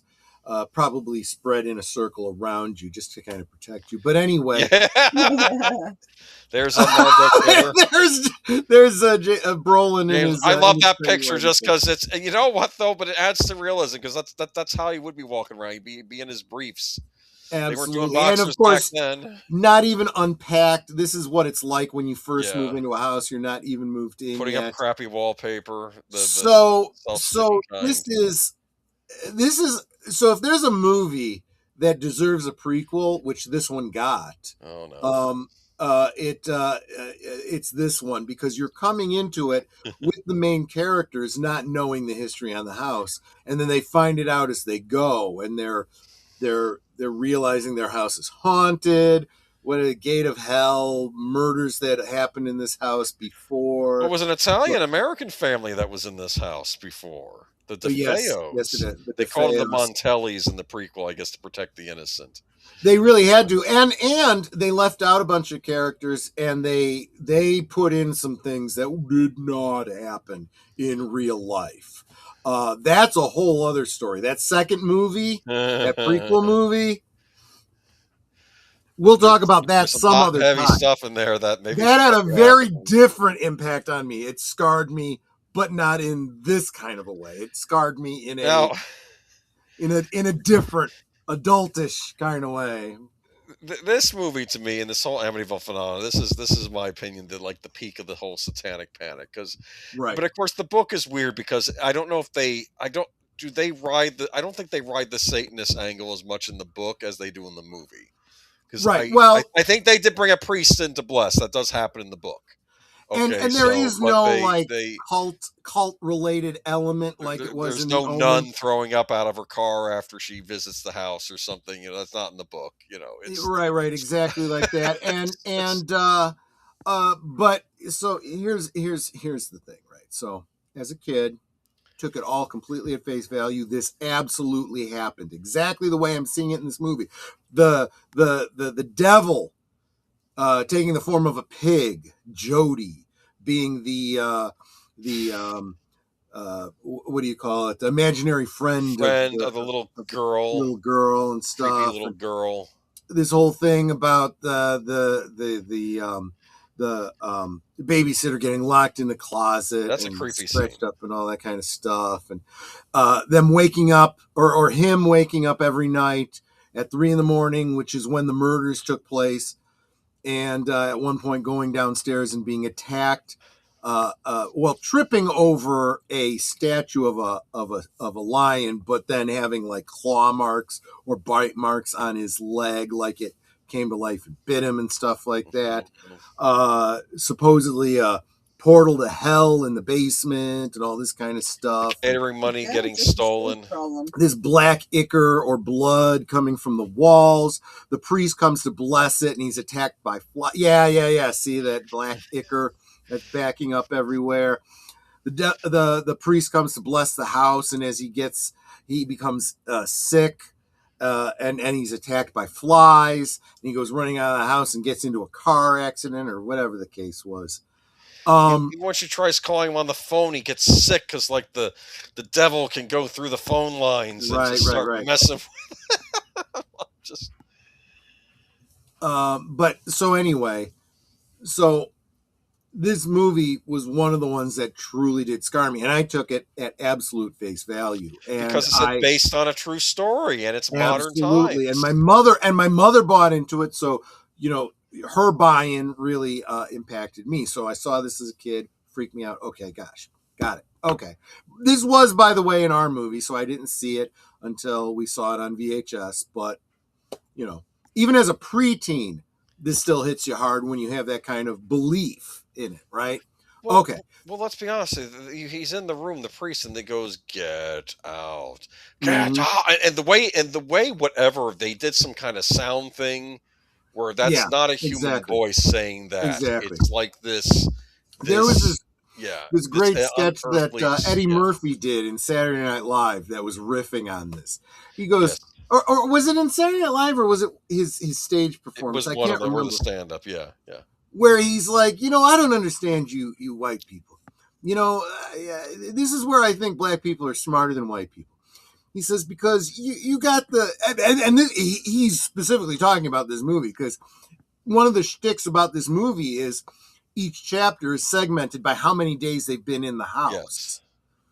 And he goes, you buy a haunted house and it's like day 100, day 300, day whatever, He goes, a brother goes buys a house, hey, this is a nice place, nice neighborhood, great place for the kids to grow up in. I think we're going to really like it here. Get out. Okay, honey, pack up. We're leaving. Bye. And I'm like, yeah, black people are way smarter than white people.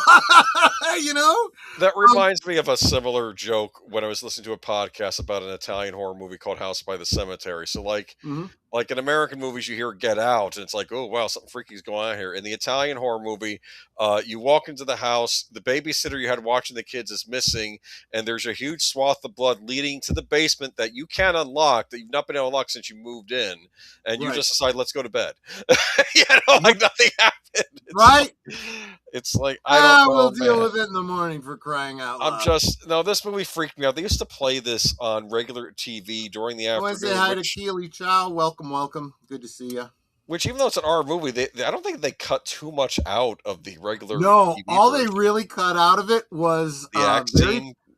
The axe dream sequence. Was that what they cut out? Oh, that could be. Yeah. No, they shortened the scenes of the there was some scenes of Margot Kidder. Yes. Yeah. You know the scenes I'm talking about. You know the scenes I'm talking about. So yeah, she was. I think her character was a dancer or something like that, and she's doing her dance routine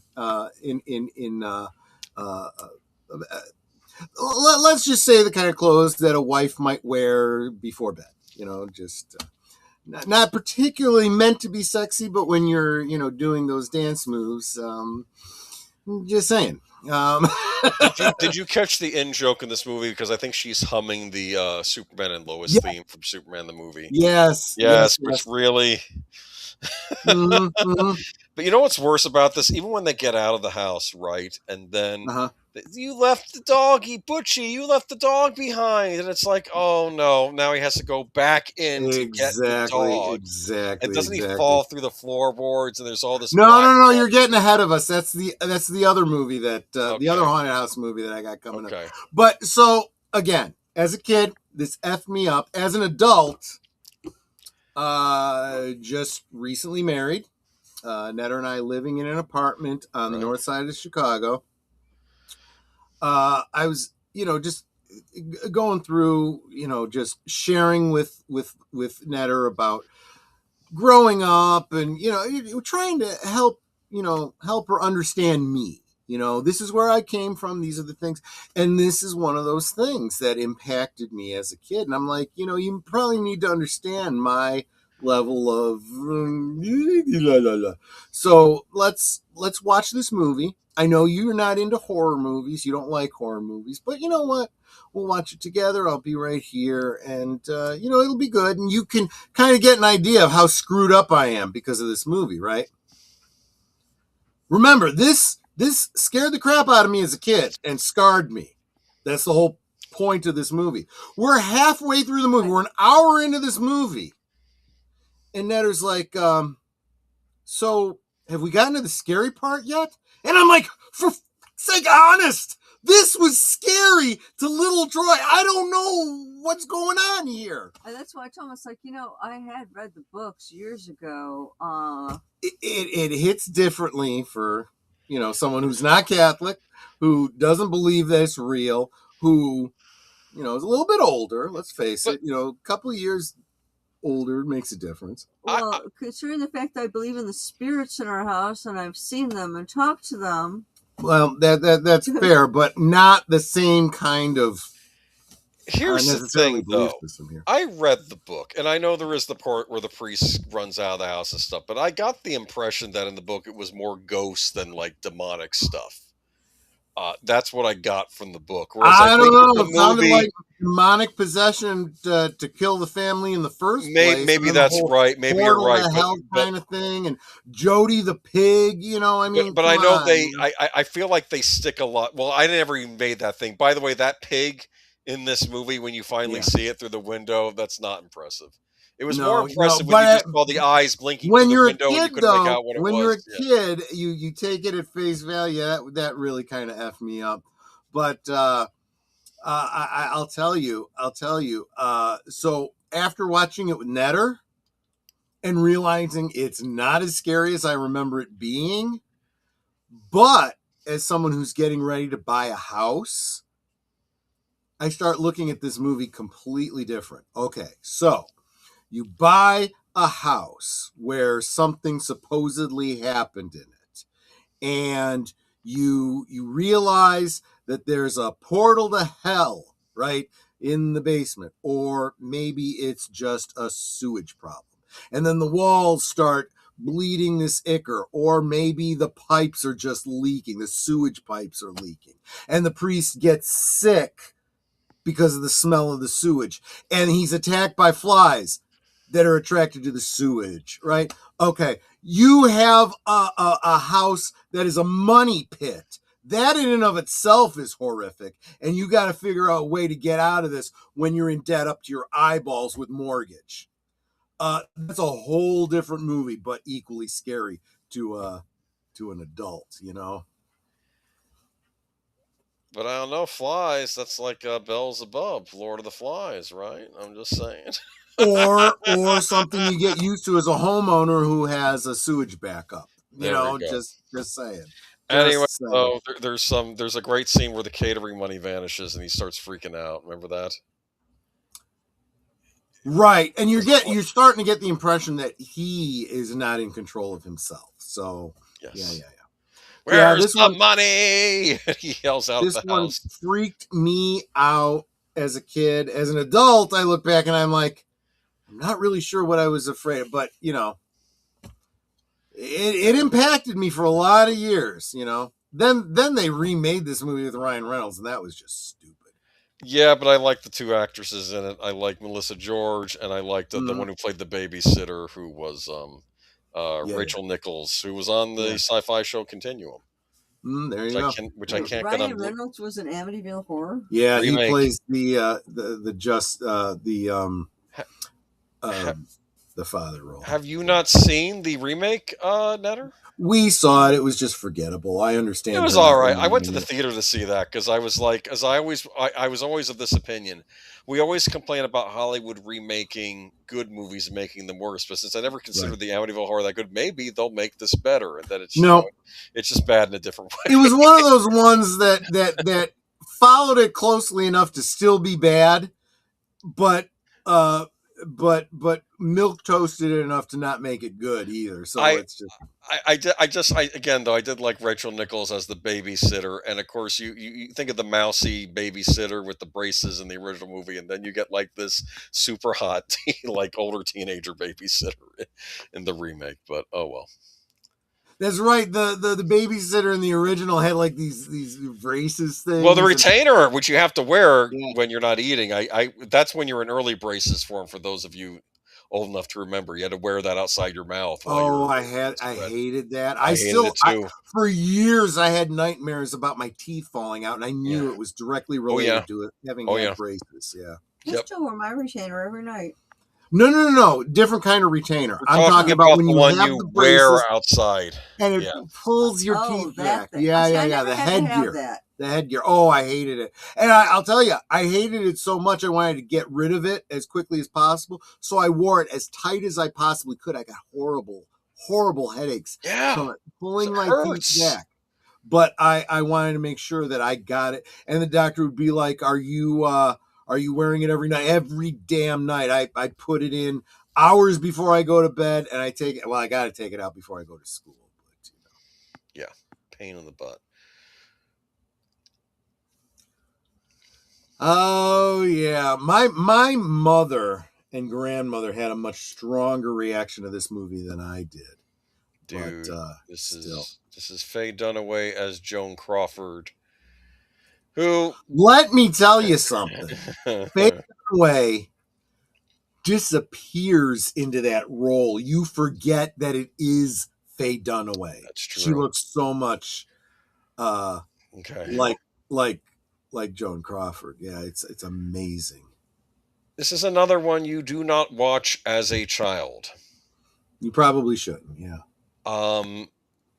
There's an expression known as, I think it showed up in the movie Coraline, the other mother.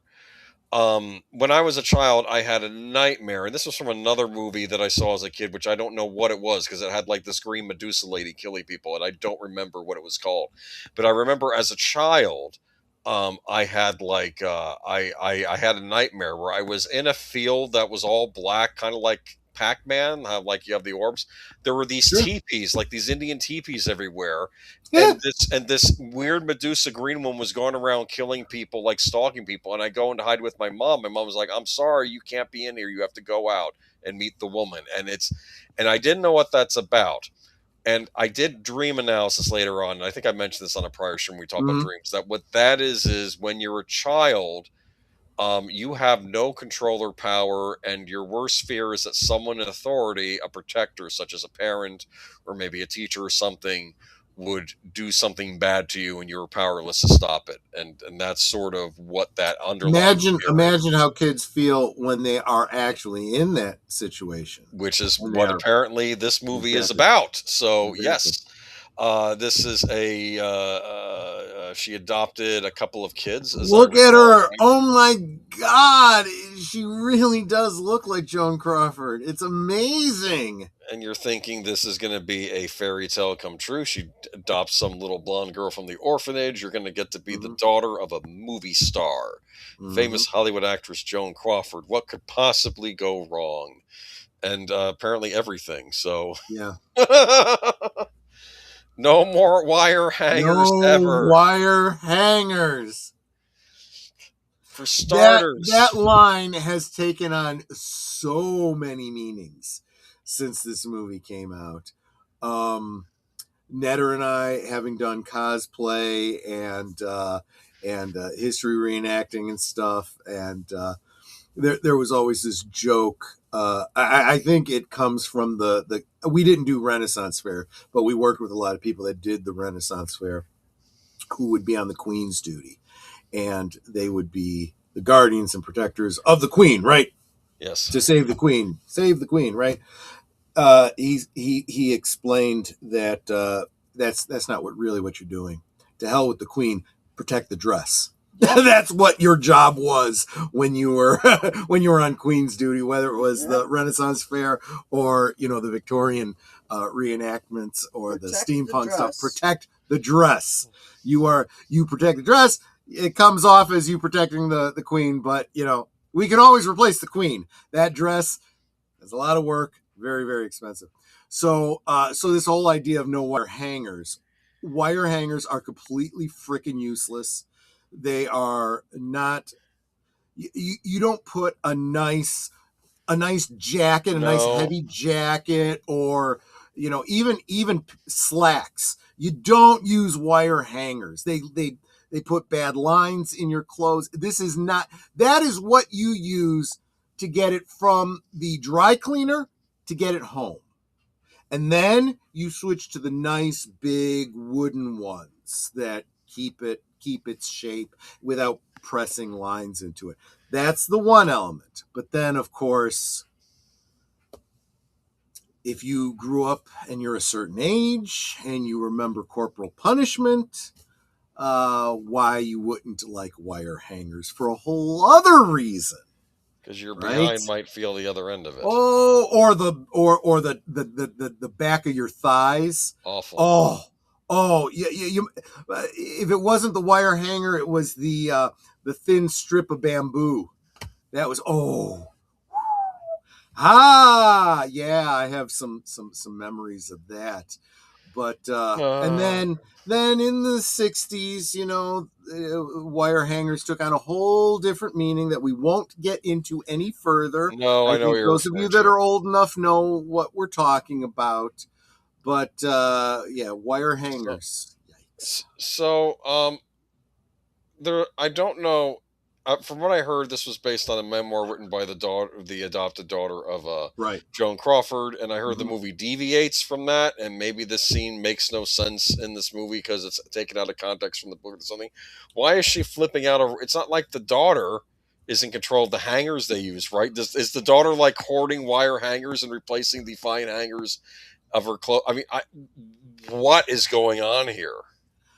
So I honestly have very, very vague memory of this movie. You said your mom and your aunt watched it, right? Yeah. My mom and my grandmother.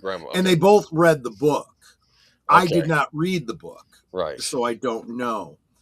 But out of context, I would take this, look at the dress. It looks like the kind of dress that she would have worn for a recital or something like that. She probably brought the dress home. Like I said, bringing it home from the dry cleaner, bringing it home from school, or maybe she hung it up at school and took the wrong hanger by accident. There you go. Or that's what she received it on, and normally you would get it home and change it to, like I said, a nicer. There are different kinds of hangers for different kinds of clothing. Right tool for the right job. If you're having problems with your clothing and the way they hang, and you might be using the wrong hanger. Just saying, but. It was just a trigger for her, that we didn't have that word back then, but nowadays you'd say she was triggered by that. There's another scene where, like, I guess the little girl doesn't want to eat like the ham steak, whatever they're serving. So she keeps serving it to her over and over again, the same piece of steak until she eats it. That was a thing. Right. And I remember that. And what I'll say about this is, for Joan Crawford to be doing that, and for my mother to be doing it, because she kind of did that too.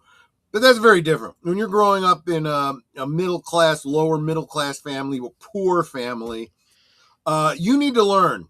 You're going to be thankful for the food you have. And if you don't finish it now, you'll finish it later.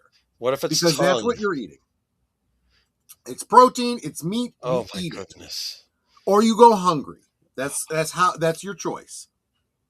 Oh my gosh, when I was stuck at the table with something I did not like, because I'm sorry, but I did not like my mother's meatloaf, I would have glasses of milk. So I'd take a bite and then drink like a glass of milk so that one bite would get it down. Well, to be fair, between the meatloaf and the milk, definitely getting your fat and protein, so it sounds like a healthy meal. Did your mom use Heinz 57? No. That's what you needed. No. My mom didn't put any of that stuff on the meatloaf. It was the meat with the egg and the crackers cooked. None of that tomato sauce crap on top. Oh. So I did. No one in our house really liked ketchup. So. Well, and see, that's just it. I did get ketchup with my meatloaf, and I used to like meatloaf. I used to smother it in ketchup. And as I got older and older and older, less and less and less ketchup, to the point that no more. My household, it was Heinz 57. Heinz 57 is more like a steak sauce, right? It's kind of a. That's why I thought it worked better with the meatloaf. Actually, okay. I never had it with meatloaf. It probably wouldn't be bad. Look, okay, I'm gonna take a deviation because I'm on my ass drunk right now, and it's my show and I can. If you are having a sauce of any kind, I don't care if it's ketchup, I don't care if it's A1, Heinz, Worcestershire, okay? You don't pour it over the meat. No. Okay? No. You put, at worst, I got a half a root beer here I got to finish first, sweetie. Don't. I'm rearranging things. Okay. The worst, and this is kind of déclassé. You could pour a little bit onto your plate and then dip your food into it before you eat it. Yeah, but you can also get one of those little tiny bowls to put it into. Separate. Oh, never and thought that's of how that. you. We've got a bunch of them for a bunch of different Interesting. reasons, but you do that, and that's how you eat. You don't. That's just so. Especially because then you got that meat, it absorbs into the meat, and then you have way too much. It's overdoing it. And honestly, modern ketchup, the tomato ketchup is so sweet. I don't do sweet anymore, especially not with meats. I want it savory. Yeah, in my house, I only use ketchup on hot dogs, and I was not one of them. Yeah, Chicago, you don't do ketchup on hot dogs. It's just not. It's not a thing. The only thing to this day, the only thing that I still eat ketchup on is a burger. But then it's ketchup, mustard, onion, lettuce. American it's cheese. Interesting. I used to eat ketchup on fries, but I've kind of gotten out of the habit. But yeah. Same here. As a kid, I used to. Yeah. And now I just the older I got, the less. And now I don't. No. Usually the fries are properly seasoned. You don't even need anything extra on them. But I agree. Now I want some French fries. Anyway, here we go. Look at this, though. I did want to bring this up because this is my favorite scene in the movie where her daughter's all grown up and she finally confronts her mom, and her mom says, "Why can't you treat me with the respect that I could get from any stranger on the street?" And then her daughter responds back, "Because I am not one of your fans." And then they start getting it, and she starts trying to choke her daughter to death. It's this whole thing. Well, the maid has to break them up. It's funny. I do remember this scene, and I remember talking it over with my mother. You do this with movies like this, right? You tend to go, well, what I would have said, or what would have been better to have said. You don't think about these things in the moment. But I think what would have been way better is if she would have said, "I wish you would just treat me like a stranger. What's worse is I'm your daughter." Look at this, though. This is like the Batman Robin slap picture, if you think about it. I didn't even think about that. I should put that in the presentation. Yes. Oh, well. Moving on to another pick. One of mine. Okay, this I got another yours. Poltergeist. Again, I'm going to preface this. I think I was just PG. Old enough. This was PG, right? Not even PG-13, because this predates PG-13. In fact, this was one of the movies, along with Indiana Jones and the Temple of Doom, and God bless you, and Gremlins, that parents groups pointed to and said, "Look, we need something between PG and R. This may not rise to the level of R, but it's not PG. There needs to be something in between." That's where PG-13 came from. Real quick, I want to say hi to Slasher Fred. One of the movies that scared me was The Secret of Nim, even though it was a children's movie. It had some pretty dark elements. It did. That one would have made my list if I was a bit younger. I was a bit older. If I was my brother's age, he was born in 1976, maybe. But I loved that movie so much. I was just old enough that not only did it not traumatize me, I fell in love with that movie. But I don't know if you know this, but before they did E.T., Steven Spielberg was supposed to do a sci-fi movie called Night Skies, which supposed to have a family being harassed by aliens. Yes, I did. And that's when he kind of relaxed it down into, well, of course, let's be honest. We had Close Encounters of the Third Kind before E.T. E.T. decided to go the opposite way with. But yeah, Poltergeist, very much in the vein of Amityville Horror, which I know you're probably thinking, with the way Amityville Horror impacted you, Why on earth did you go see this one? Yes, my mother took me to see this in the theater, in the cinema, and it did not go well. If I remember correctly, Caught this on Showtime. Yeah, this one was, I think, wasn't it billed by, because this was Steven Spielberg too, right? Producing, Tobe Hooper, I believe, is the director, except people argue that no, Spielberg still showed up and directed portions. I don't know if any of that's true. There's argument back and forth. Spielberg's name is definitely on here as a producer, and he was involved with the production. How much he got involved, because Tobe Hooper, I think, is still director. Was he the director of this? Let me just make sure he was the director of this. I get him and Joe Dante confused a lot. And this movie had the benefit of not being based on a true story. They didn't say it was based on a true story. Tobe Hooper.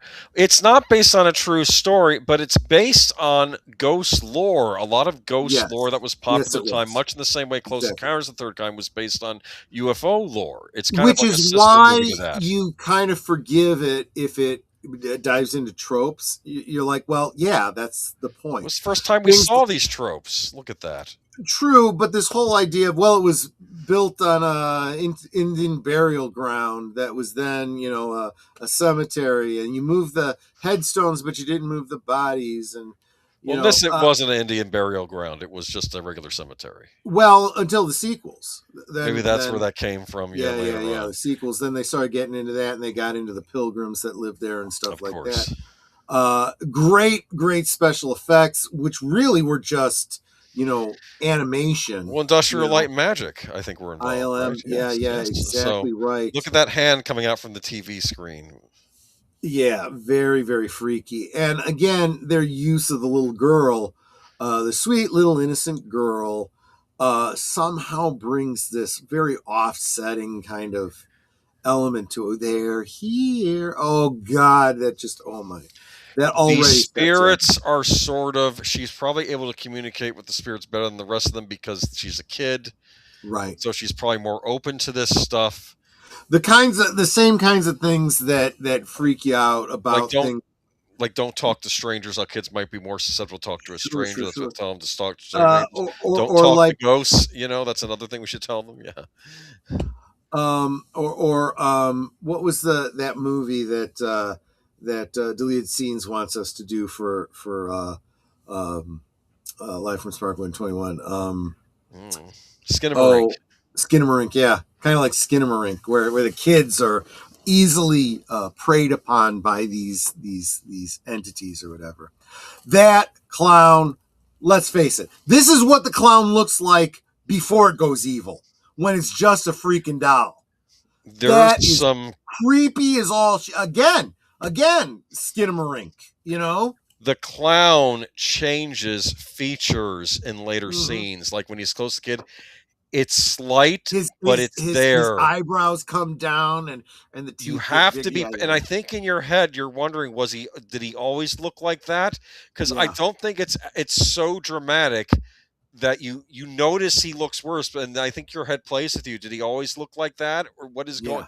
Freaks me out. And they play that. I'll tell you, the cinematography in this is so spot on, because this is probably the best shot, the most normal shot of this toy, right? This toy, when the lights go out, he's lit up in that very ghostly kind of way that they do, where you got the shadows that make it even more creepy. So you can understand the kid being freaked out by this clown. He at one point even goes and covers it up with his jacket, which of course then leads to suddenly there's nothing under his jacket. Where did the clown go? A doll should not be able to get up and move. So this portion of it impacted me so much because as a younger than this, I'd say 3, 4. Well, no, it'd have to be more like 6, 7 years before this. I was every summer. I think I've mentioned this. I'd stay at my uncle's marina. They had a living quarters in the back where my grandparents lived. I'd stay with them for the summer, and I was staying there. And my uncle took us to Cedar Point, Cedar Point would be like Great America, that kind of Theme park. Theme park, yeah, Right. exactly. So we went to Cedar Park, and one of the things that they Cedar Point, excuse me, one of the things they had there was the people doing caricatures, sketches Clown. or paintings or Make whatever. you look funny, No, of yourself. Yes, of yourself. yes. So she did a picture of me, and it had this kind of creepiness to it. It bothered me. And I woke up in the middle of the night screaming. It was in my room, the room that I was staying in, kind of like this clown was, kind of looking at me. So I got this caricature of me looking at me, freaking me the F out. And I screamed. It doesn't look like me. It doesn't look like me in the middle of the night. And my uncle comes in and my mother comes in and, okay, calm down. And my uncle says, I'm taking this out of here. You're never going to see this again, I promise you. And in the morning, what happened to the picture? He goes, I burned it. And he showed me in the gravel out back where he had literally lit it on fire, burned it to ash. He says, I didn't know it bothered you that much. I never would have, Okay. So when I saw this, I was like, I'm keyed in. I'm with you, kid. What would you have done if the next night you woke up in the night and the picture was there again? And the picture's back again. No. I would not be here today. I would be in some hospital somewhere with a jacket that ties in the back. Oh, I'm just saying. That's just. So I remember a lot of this movie. It is a favorite of mine. It had the 1,000, 1,000, that the thunder when the dad right to kind of give you the indicator of how close and how far away the storm is. Yeah, that kid had a cool room. He had all the Star Wars paraphernalia all over the place. Yes, did you notice he that? Did. Yes, he did. Yes. He also had this big dead tree outside of his window that scared the crap out of him. Well, trees can be dangerous. If it's dead, it could fall over and go through the window, which doesn't even need to be dead. We had a situation here where we had a not huge tree, but it was a coniferous tree. And we had been having a lot of rains, and the thing fell over on our house. The roots weren't holding it into the ground, and it fell over on our house. So yeah, I totally get that. Fortunately, it landed on a corner of our house, like mostly on the what do you call that thing? The water goes in. The gutter. Yeah, it did. It bent up the gutter. That was an easy fix, at least. No damage to the roof itself. Horror King. Was it a previous stream or earlier in this stream? Big Al Presents was talking about exactly that. Darby O'Gill and the little people kind of freaking him out. It has a creepy scene at the end with the banshee. The banshee's freaky in that. I'll admit that. Yep. Exactly right. Because of course he's worried too. Because when the banshee shows up, that's an omen that when someone you love is going to die. And then it's going to be his daughter, and he's like, "Well, no, please, just take me instead." That's what he says. Yeah. Remember, he's like, "Please," but yeah. Oh, Ruby Hoof, thank you so much. I super appreciate that. That is wonderful of you, giving a gifted membership that went to Papa Gas 33. Papa Gas 33. Welcome to membership, Papa Gas. Good to see you. Now, what's interesting about this movie is Ruby Hoof celebrated 6 months of membership. 6 months of membership. Thank you so much. I so appreciate you. Tonight we are talking about not necessarily all scary movies, but movies that scarred us as children. We probably shouldn't have watched them when we were kids. So we have the paranormal investigators that are called in, I guess from a university, and of course they're talking about how, we had an investigation where this thing moved like 3 inches on the table without any prompting, and then she just opens up the door to the bedroom, and there's stuff flying all over the place. There's that is part of the. So as an adult, you do see that although this is in no way a comedy, this is meant to be a suspenseful, dramatic film. There was elements that were humorous and were kind of intended to be. Oh, really? Kind of in that. kind of in that kind of way. Really? You know what I mean? I don't find the scene with the guy grabbing some chicken for a midnight snack from the fridge. So that was another scene that No. really, really bothered me. In fact, his whole story arc. Okay. So let me back up a little bit. He won't so be you have coming back. That's what they say. Yes. You have this character here, who is the true spiritualist. She's the true medium.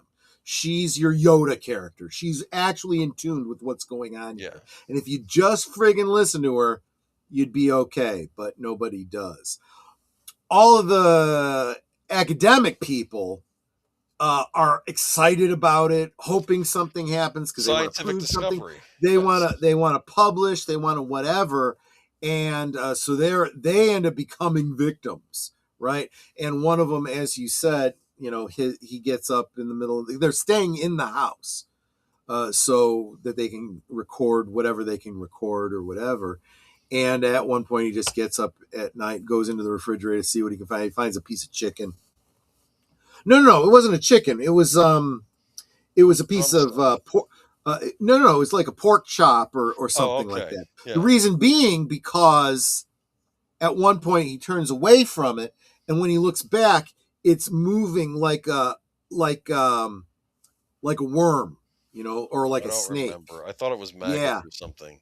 Oh no, it gets to that, and then he's like, that's it. He's got the pork chop on the table that's moving, and then he's got the drumstick in his mouth.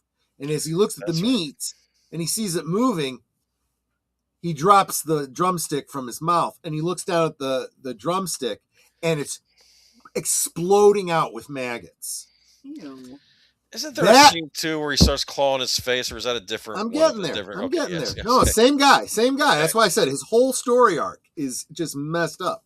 So I'm already grossed out by, because I was always very picky eater. If there was anything discolored or anything, I can't eat the whole meal. I'm done, right?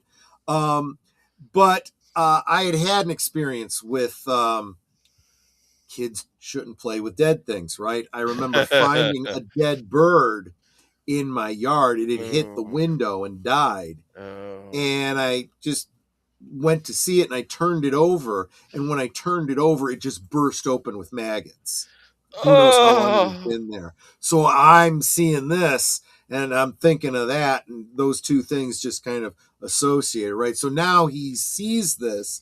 I just had that in my mouth. He feels sick. He runs to the bathroom. He gets sick in the sink, starts patting his face with water, and he looks at himself in the mirror. And that's when he notices something on his face, and he starts picking at it. And then all of a sudden, he's clawing off his face. He's literally clawing off his face. Oh, there's like a skull there. Very, very well. And pieces of his face are falling into the sink and stuff. This, to me, was magnitudes worse than the end of Raiders of the Lost Ark to me. Because this was just, oh my God, it freaked me out. And I wanted out of this theater. I wanted to go. And my mother we started to leave the theater. We got to the back, and she's like, look, I want to see the end of this movie. We'll stand in the back. You don't have to watch the movie. I want to see the end. I paid a lot of money for this. Well, by comparison to today, it wasn't a lot of money, but it's still hard-earned money. Yes, I get you. Yeah, it was. Yeah. So she wanted to see the end of the movie, so she saw the end of the movie. I didn't see the end of the movie till years later. I got you. Actually, when it was on TV, right, which cut out some of the horrific stuff. But it was. I don't remember. I don't know. 2-3 years later. It came out on VHS, and I was at a Halloween party for some of my school friends, and they were showing that for the movie for the night. And I said, I've seen this movie.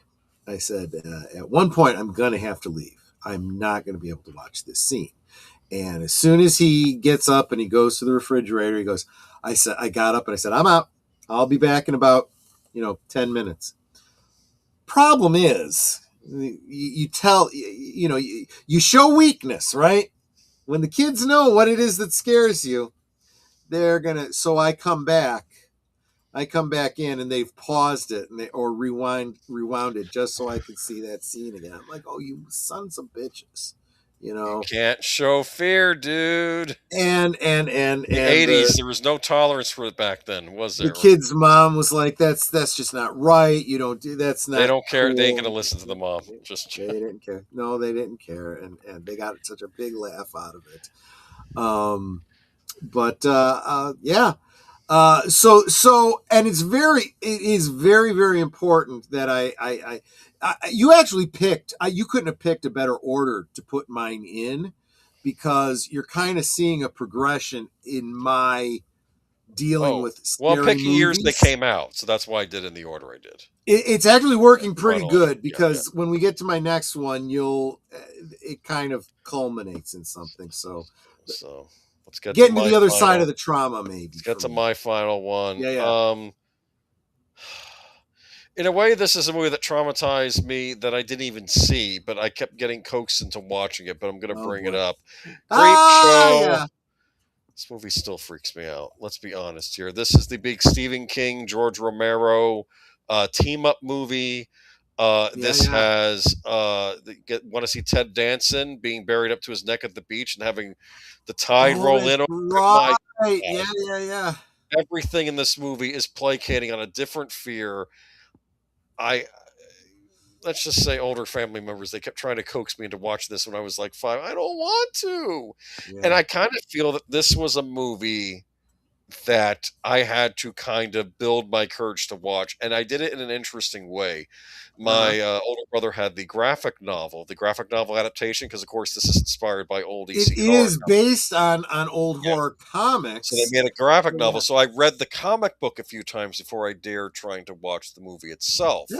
Which I thought was interesting, because, like, would I be able to maybe tolerate the graphic novel better, the comic book, as it's just flat scenes rather than getting into the movie? This movie, though, just everything in it. I loved this. Oh, this animation. It had like little animated interludes, which is supposed to look like the comic book and animated. Yes. And this was brilliant. Yeah. Yeah. Let me see. Oh, yeah. Slosher Fred is right. Creepshow to me is a precursor to HBO's Tales from the Crypt, mostly because of how you have a corpse-like host. If you ever see the episode of Corman's Calamity, that's Take on the Crate. Well, it's interesting you mentioned that, because I was listening to a podcast about this movie recently, and they were bringing up the fact that, they only made the Crypt Keeper a corpse on the show because he was because of the creep, because they said in the comic the Crypt Keeper is not a corpse. And he's right. I did used to read EC Comics, but I built up my courage to watch this. But this movie still freaks me out. There's Leslie Nielsen in it. Yeah.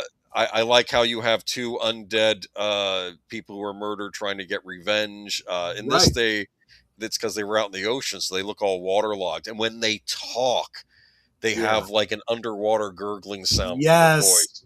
So again, this is another movie that came a little bit later. I was a little bit older.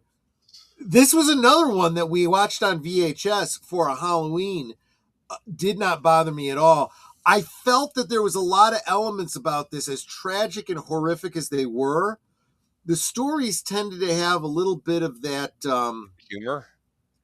Well, there was a humor to it. That's true too. That does kind of cut it a little bit. But also, bad guys had a tendency to get what was coming to them. Yes. Not in all the stories, though.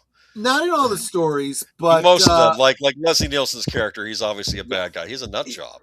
And even in Ted Danson's story, the ultimate story there, you're kind of going, okay, you know. But you have the first one, Father's Day, which is just the classic corpse comes out of the ground to get revenge on the family. Just horrifying. Yeah. There's a scene where did I include a picture of Ed Harris? I don't think I did. Where Ed Harris falls into the open grave, and then like the headstone is slightly moving ever so over him. And I know what you're thinking, the audience, just get up and get out of there. And I think what he did was he lost the fear strike, as we say in D&D. Right. That's how terrified he is. That's why he's paralyzed and can't move. He was literally paralyzed by fear. Yeah, this can happen to people. interesting things. Yeah, that's one of the characters, and it's toward the end of one of the segments. I like how you have live actors, but you have like the drawn background, kind of making it seem like a comic book origins. But what that actually is a practical effect. That was a lighting effect on a background behind her that looks like. That makes the whole thing look like it's from a comic book. That is just genius. Like it's like a crossover between the because you go to a comic book panel, and the comic book panel then fades into the actual actors. Yes, but then you have things like this where it's almost like the comic panel and actors are seeping into each other. There is the most horrifying story in this. I don't care what anybody says. For me, it's always going to be the crate, where this college professor and a janitor, they discover this crate from the Arctic expedition from late 1800s in a basement, and they decide, let's open it up. Maybe there's some interesting finds in here, and of course there's something inside the crate, and it eats the janitor in front of it. And you don't even see what the thing in the crate looks like at first. Very Cthulhu-esque mythos type of thing. Very old pulp, weird fiction type thing. And it's some kind of an abominable snowman. It just ain't like no abominable snowman I've ever seen. This thing in the crate is freaky. Forget about the xenomorph from Alien. This is the most horrifying creature I've seen in a movie. I'm telling you, this one struck me at just the right age where I was just getting past the fear of horror movies. We're gonna get to. I think that might have been for me too, but this movie had such an aura around it, and this was basically this is one of these big tests of my mettle as a child. Well, for starters, I should have been watching this movie at 5 or 6. I mean, this was like this is an R-rated movie with horrific stuff. I mean, the thing if you think the thing in the crate's bad enough, and then the cockroaches show up in the next segment. I mean, it's everything. Oh yeah, that one bothered me, not in a horrific way, but just in a gross out way. I think they throw that at the end as more just let's go for the gross out. It's just a wonderful movie. You have I don't know, maybe it did scare me a little bit, because I know how I react whenever a rad scorpion attacks me in Fallout 4, and it's like, and they're like the least dangerous things in the game, but I'm like, it's a giant cockroach.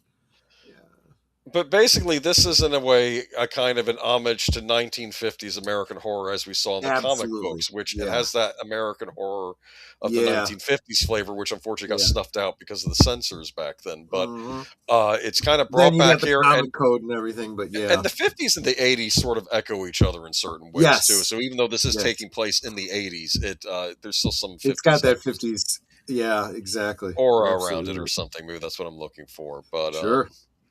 Do you know the sequel? During the first segment, old Chief Woodenhead, Hal Holbrook's son, plays one of the robbers. I didn't know that. Oh, interesting. Hal Holbrook, he was in the crate segment. Hal Holbrook is a brilliant actor. I saw him live doing a one-man show of Mark Twain at a theater up in the Northeast, and he was wonderful. I felt like Mark Twain was on the stage. That's how good he was in that role. There you go.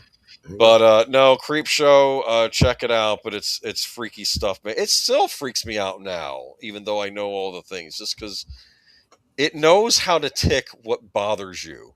But I do love the tagline for this movie. It was always the most fun you'll ever have being scared. But I threw this on here because this was a forming movie of my childhood, which I really always knew of it, and I would always I'd go down in the basement and. People would be watching. It's like, gotta leave. It's one of these movies like you had where you wouldn't want to watch the movie when people were watching it. Exactly. So this was mine, And now for the final pick of the night. Yeah. So this is the movie where I actually kind of start dealing with my fear related to horror movies. Oh, so you and I are sort of the similar, because to me it was Creep Show. Yeah, exactly. I still hadn't conquered them. There's still plenty of movies that freaked me out of the Creep Show, but that was my Friday the 13th Part 3 was in 3D, and the poster kind of speaks to that. Oh, by the way, happy Friday the 13th, although for those of you on the right coast, it's now Saturday the 14th. So yes. But a new dimension in terror that's playing on the fact that it was a three-dimensional movie. Now, we've talked about 3D movies before, and chances are that most of the 3D movies you may have seen, if you've seen them in the past 10, 15 years, probably not the same kind of 3D. The kind of 3D I grew up with was the kind where it was coming right at you, right? Yep. And there was a movie, probably one of the best 3D scenes I think I remember, was a movie called Treasure of the Four Crowns. Oh. It's a pretty obscure adventure film. It's probably out there on Tubi. Look for it. There's this scene where the hero is being held down and the baddie has this hot poker, and he brings it like he's going to burn his eye or something like that. He's bringing it right to and I swear to goodness, you're sitting there with those 3D glasses on, and it's coming right at you, and your eyes cross as you're looking at it, and you see the steam or the smoke or whatever it is coming off of the end of it.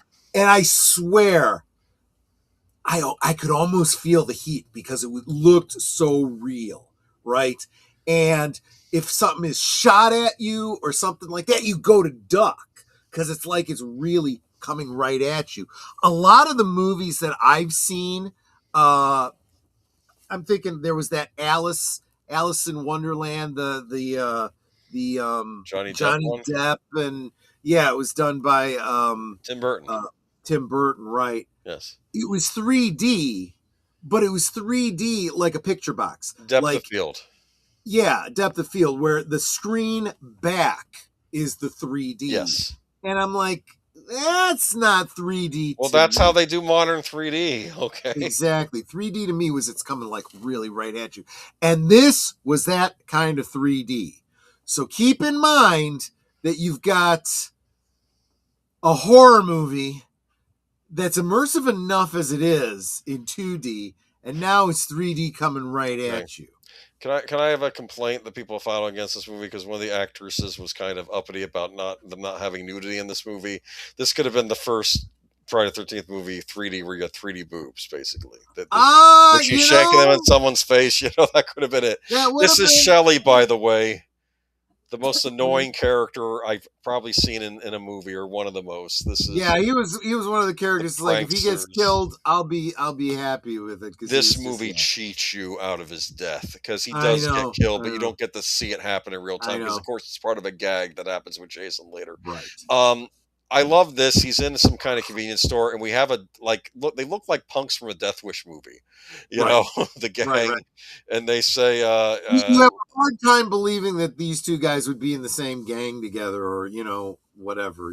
Look, that's what was great about the Death Wish movies. It was an inner ethnicity racial gang. You just had every right gang. Yes, it's but yeah, this was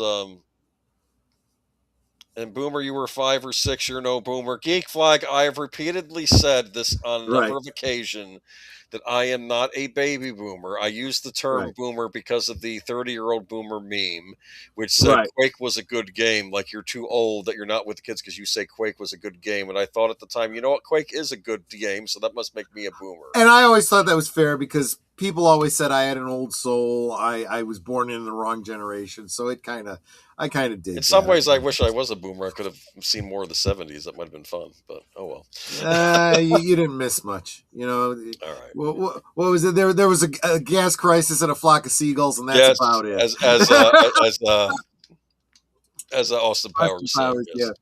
But anyway, you have look at this though. You have them. You have Shelley here, who's You keep thinking who literally deserved to get his teeth fed because he kept pranking people throughout the movie. He was a dumbass. Yeah. This is the first scene, the iconic mask. You see, that's right. This was the first time you've seen with the hockey mask. Hockey mask, that's right. He wore a burlap sack in the last movie. This is the setup. He's got a harpoon gun, and you think it's Shelley pranking again? Right, exactly. The setup, of course, is for the murder to happen with the harpoon gun, but of course, you get to be the victim because it comes right at you. Now, this one, if you watch it in the modern 2D, you can tell that it's on like a wire coming at you, so it looks very goofy. But when it's coming at you in 3 dimensions, That doesn't matter to you. It's actually friggin' coming at you, and it freaks you the hell out. By the way, I will mention I do have all the Friday the 13th movies on DVD, and the part 3 does come in 3D, not like 3D television HD type thing, but like red green or red blue 3D. So it's got the glasses, just kind of to homage that whole thing. It's not the same, but it's kind of neat. It came with the DVD, I think. Yeah. But you see this, and then there's the eyeball scene. Yeah, exactly. I made a point not to include. Actually, that's a different. Scenes. That's a different eyeball scenes. There's 2 eyeball scenes. This is squash the head, the eyeball pops out at you. There's a scene earlier on where the kids are on their way to Camp Crystal Lake, and the crazy old man, with the eyeballs, and he has an eyeball, and he holds it up at you like this. And it was really about that point that I was like, I can't do this.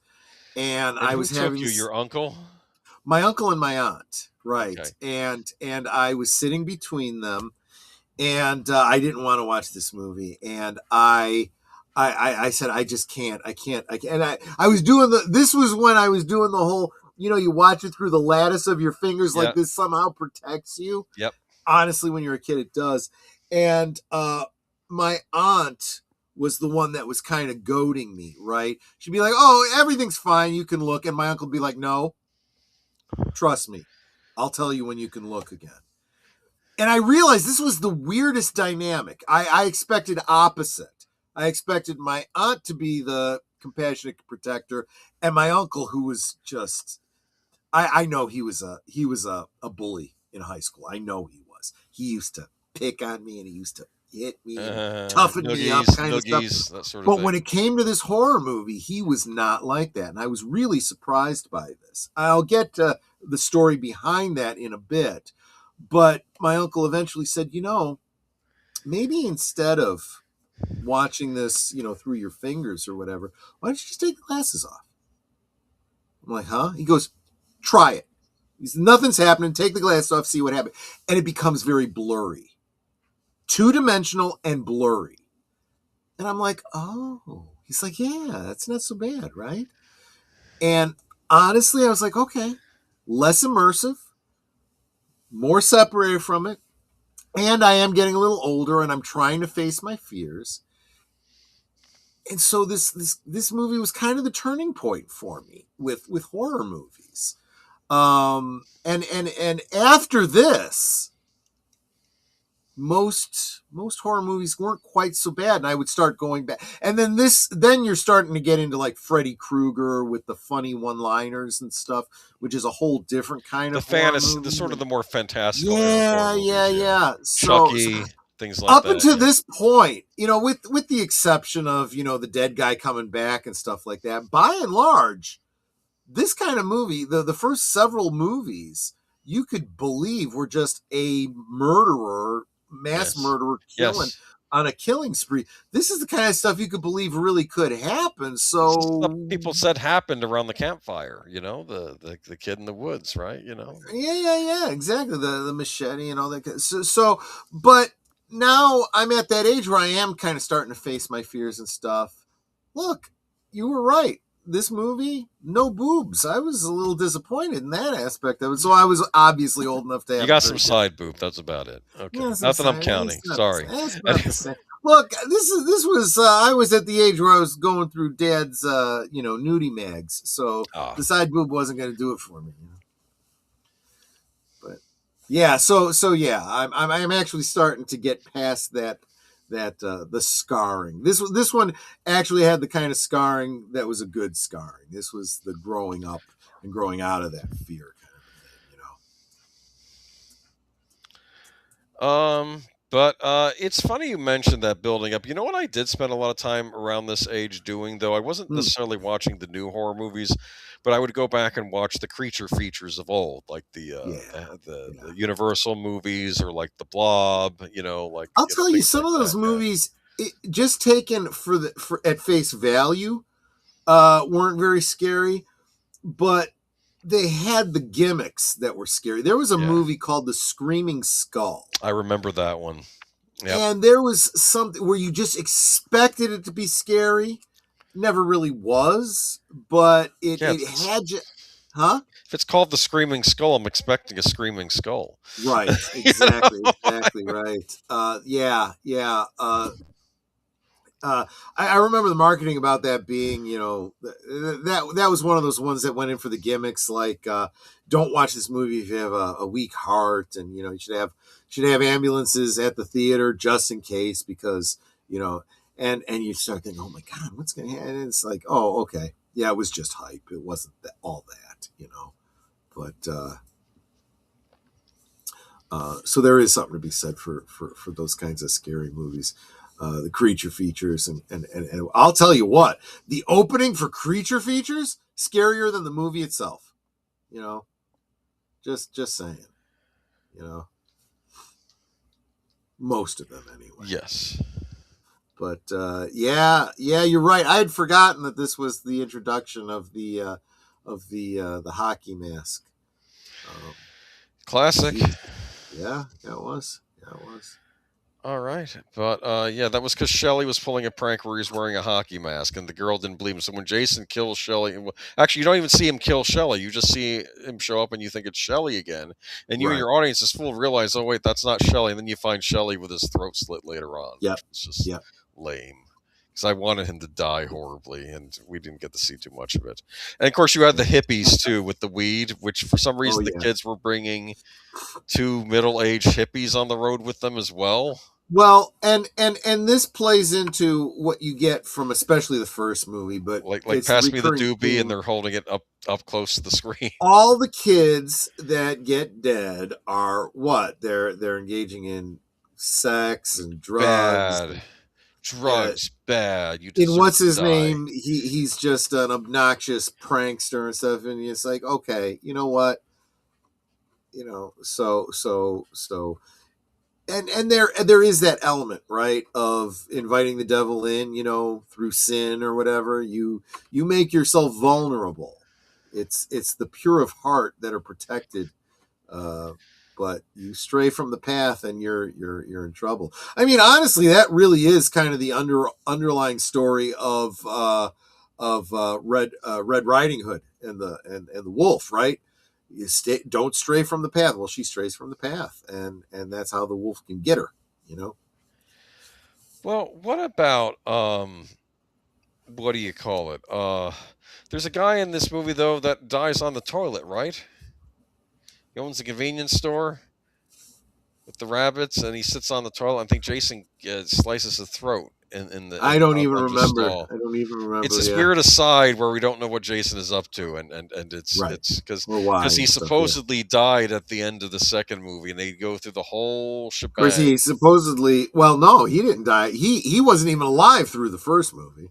No, but in the second movie he was, and then they did the thing where the girl had to pretend to be his mother, so she puts on the sweater, and she's like, "I'm your mother, Jason." And that was actually, in retrospect, because I didn't see that movie. The first you didn't have to, because they did it basically a whole recap before the third part starts, because they must have assumed you didn't have. Saw it, you watch this girl and talk about what do you call it? The last girl or whatever, guys.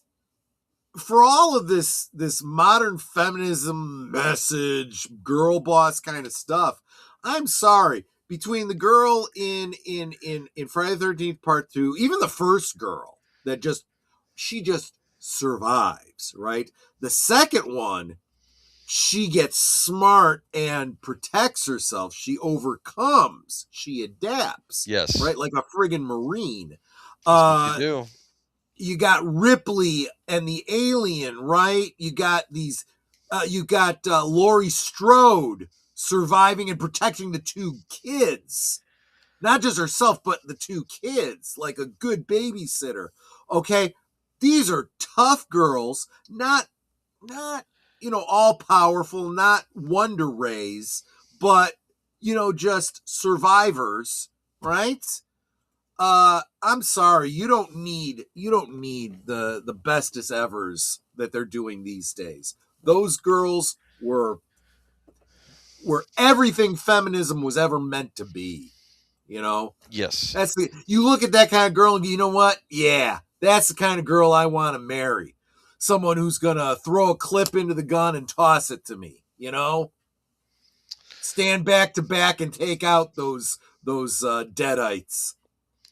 So now that I am done and I have a TTFM, which means ta-ta for now, what do I hit to get rid of the presentation? What you could do is you can go back to the dynamic scene at the top. That'll bring us up to that'll get rid of the presentation. Hey, there we are. Look at that. Okay. There you go. Cool. And fun fact, Darby O'Gill and the Little People is one of the only Irish movies that has an accurate depiction of a leprechaun and a banshee. That's actually a very good point. If you dig into the folklore, you're absolutely right. So here's the other thing. Speaking of which, the fae folk, right? The banshee, the leprechaun, fairies. Right? Red caps, ettercaps, right? Okay, yes. These folk tales, these idea of what the fae folk are and what the fairy world is like, very different from what I think most people think of as fairies. If all you know is like Tinkerbell and, you know, think lovely thoughts, and, you know, if you believe in fairies, clap your hands. Fairies are scary.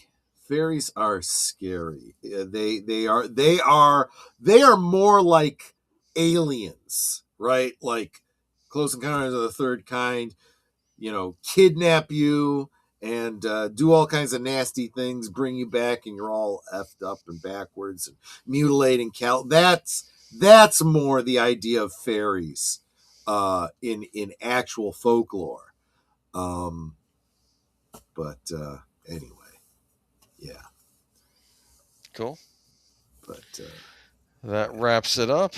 That does wrap it up. So this is so next week Friday there won't actually be a last call. My goal is for there to be, I don't know, some sort of a live premiere of maybe a clip from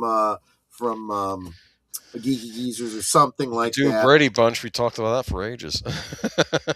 Yeah, some of those good old days are some great ones. I'm gonna be bringing those back in the clips. Gonna do some of that for next week's Liquid Lunches as well.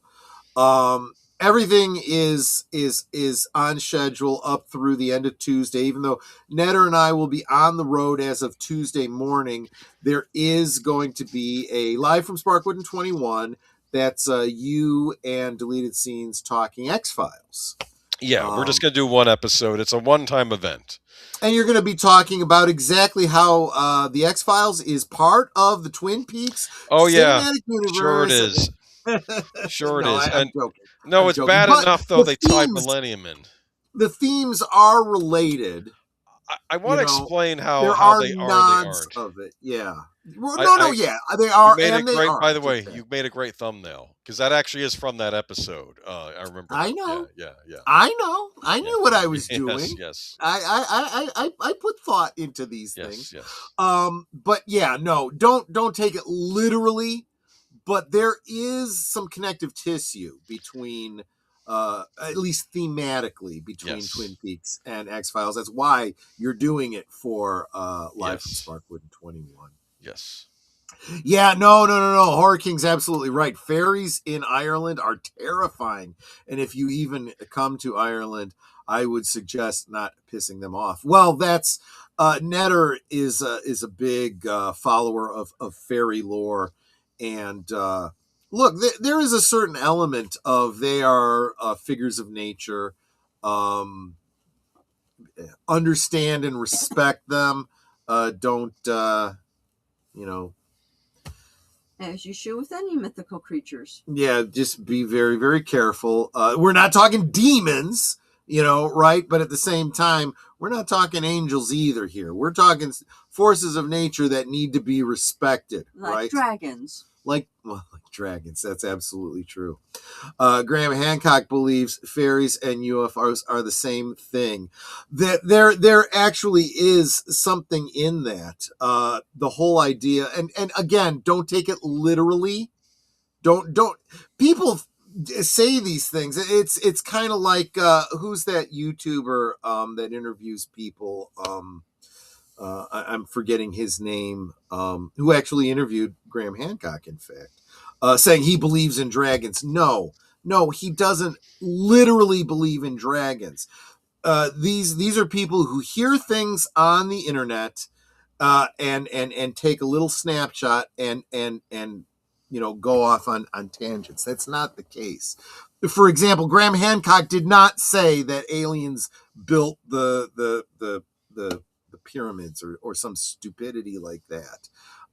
You need to actually read his books. You need to actually pay attention to what the man himself actually said.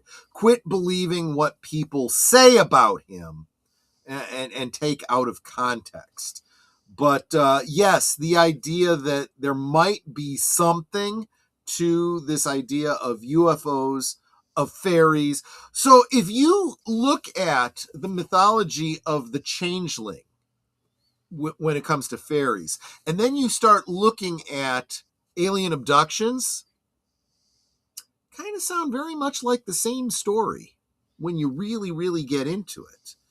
And when you take folklore across the board and you start looking at similarities, and you look at encounters with angels, encounters with aliens, and encounters with fairies. And by angels, I mean angels or demons, right? Regardless of the mythological framework of them, there are very, very similar things. And you start to wonder, might there be some element of truth that people are dressing in their own folkloric understanding of something? When you go from Gaelic folklore to Judeo-Christian concepts, to modern sci-fi-ish type things, to an even higher kind of Cthulhu-esque type, multi-dimensional, pseudo-scientific understanding. Timey-wimey. Wibbly-wobbly, timey-wimey. Okay. Multiple dimensions type things, just Shakespeare himself said, there are more things in heaven and on earth, Horatio, than are dreamt of in your philosophy. Just because you haven't experienced it doesn't mean there isn't something to it, right? Just saying. Yes. So no, I like Graham Hancock. Not saying he's always right, but I love his thinking. Let's face it, he is a better scientist than many scientists today. All he says is, look, we're supposed to be allowed to ask questions, right? And just because he makes a bizarre hypothesis doesn't mean it's not predicated on something. So look, all of us who lived through 2019, 2020, 21, who wanted to make a reasonable question about, hey, do you think there might be something to this disease that people are talking about that might not be quite going along with the narrative that the pharmaceutical companies and the politicians want you to believe? There might be something going on here. And then suddenly you start hearing legitimate science being published in other countries going, hey, take a look at this. No. Don't look at that science. Just look at the science from, the big pharmaceutical companies that want you to take the product that they're putting out. Ignore that science. Believe this science. And the scientific community is going, that's not how science works. But boy, you try saying that and you're an apostate. Be gone, Satan. Believe the science. You anti-vaxxer, you. Anyways, let's not go down that rabbit hole again. Because we know how certain YouTube people are about it. Well, just saying. But all I'm saying is that I got a friend who recently got to meet Graham Hancock, there you go. who will defend Graham Hancock and then throw out a line like, but I'm not an anti-vaxxer. Well, there we go. He and I have agreed and disagreed on many, many things, and that's one of the things I love so much about our friendship. And I think he'll tell you the exact same thing. So it reminds me I have to go check my prostate. Well, we're getting to that age, aren't we? Aren't we, Geek Flag? All I'm going to say is if you don't use it, you lose it. And I'm not telling you exactly how it needs to be used. Just saying. Anyways, what do you got going on tomorrow? Movie night, huh? Tomorrow on Big L Presents, talking about scary creature features that aren't so scary because they were so low budget, and you go, WTF. Celebrating the life of a dear friend of ours, Evelyn Hampton, who enjoyed a good, bad monster movie. She actually introduced Netter and I to many of these, and became a big part of the community of Big L Presents Films with Friends, Netter's Network Retro Cinema. She and Big L really bonded over those kinds of movies. Netter's like, yeah, wow, some of them were painful, but we watched them. And as Nate often points out, sometimes horrible movies watched with friends in the right attitude can be a lot of fun.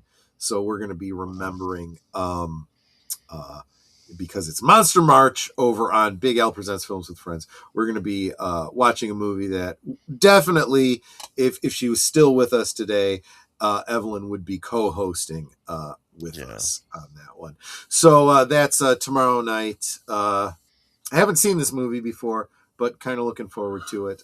Tomorrow night at 9 Central, 10 Eastern on Big L Presents Films with Friends. Let's get together and enjoy that. WTF, Troy, how do you and Netter be spending your nights? None of your business. when people say get a room, we got a room. We got a whole house. None of your business. But low budget horror movies are almost always fun to watch. It's like, sweetie, I think you need to go talk to your mommy and daddy and say, how do babies get made? How are babies made? Yeah, right. Because obviously I never was able to get it right, so I obviously didn't learn the lesson appropriately. But anyway, so that's tomorrow night. Sunday night, what do we got coming up, Boomer, on we got some news, a certain return of a certain game called Seventh Guest. I saw that article you sent me. I'm like, oh, this is, I kind of had the same reaction I do with a lot of movies. I'm like, oh, I love that. Could be done so well, could also be done so badly. And apparently the Bride movie that came out recently was a huge bomb, so we're going to talk about that, and got some other things to talk about, so it'll be fun. No, I probably missed that, Horror King. Sorry, last comment about the Banshee, but yeah, I am looking forward to that, and then of course you are going to be pressing all the buttons for Geeky users just to make sure that you can manage it on your own without me. Do it myself. Yep. So, and I'll talk you through setting up the stream, but I will not be here for the following week. Although Boomer and I are going to be hanging out in Florida, he'll already be home for Sunday night. Yeah, I'll be home. When Netter and I are actually still on the road driving. So Boomer's going to be well, he'll pull in somebody else to back him. Yes. So you're going to be running the show. I'll be taking care of it, yeah. But yeah, so that is Geeky Geezers. There won't be a Doctor Who this Sunday, but guys, looks like there were two, and we talked about this on Thursday Things last night because FKHC 2000, I forget his number, but we also call him Tim. let us know about a Doctor Who discovery. Oh yeah, two Doctor Who episodes that thought missing have shown up. 2 from season 3. We haven't gotten there yet. We'll talk about that on Sunday because it's one of my But by the stories, time we get there, hopefully I'll have access to those, so that we will be playing those instead of the old telesnaps, which we just kind of got through with Marco Polo, and that was kind of a challenge. I can tell you that the Banshee is very real, and I have one attached to my family. That's horrifying, Horror King. But that's what's scary about it, is because it is a personal situation. The Banshee, the folklore behind the Banshee, is not in and of itself scary, but more the message it represents, that a tragedy, usually a death, is coming to your family. That's what's scary about the Banshee. So, yeah.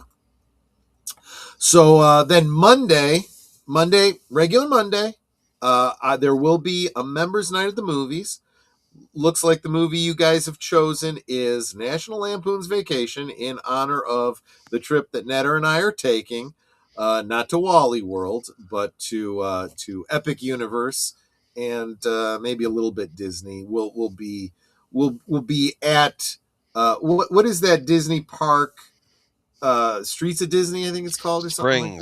Disney Springs, right, where you can go do the shopping and stuff. We'll probably be walking around. You don't need tickets for that. You don't need tickets for it or whatever. So we'll probably be stopping in there this weekend. But we will be spending the day on Saturday, I think, at Epic Universe. Mm-hmm. Anyway, we're driving down to Florida, kind of cross country, just like the Griswolds. Are the Griswolds from the Chicago area? The Midwest? Is that their story? I believe so. Yes, they're on their way to a fictionalized version of like a Disneyland type of thing. Well, yes. We're going down, instead of going to Disneyland, we're going to Disney World.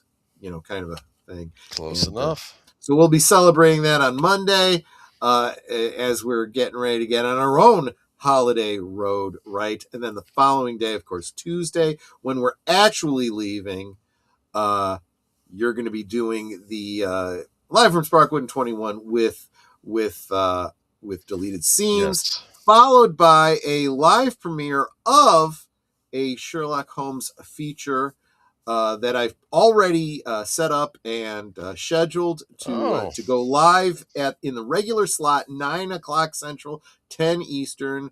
Deleted promised he'll be forwarding you just like usual, but it is a pre-recorded segment of a Sherlock Holmes story from his later case book, which was not actually filmed by Granada, but I've put together a feature for you that will be a live,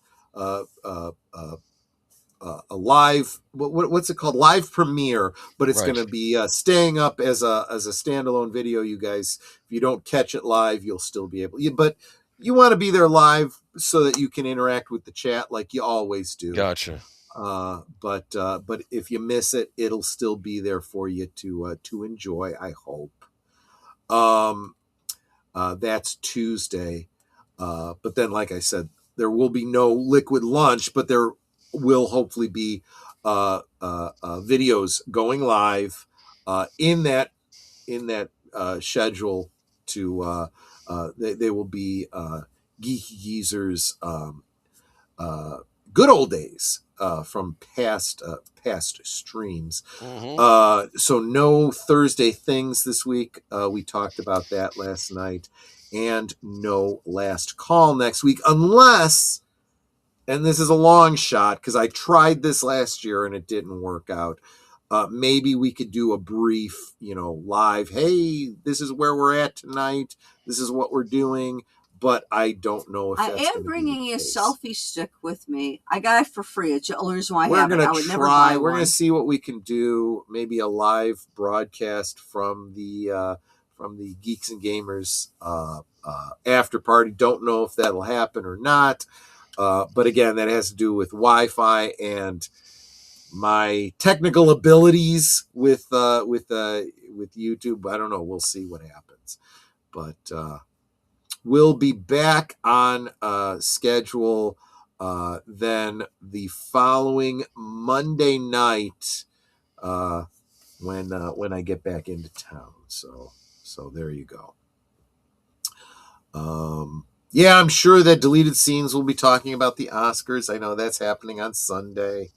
He usually has his show about that. So there you go.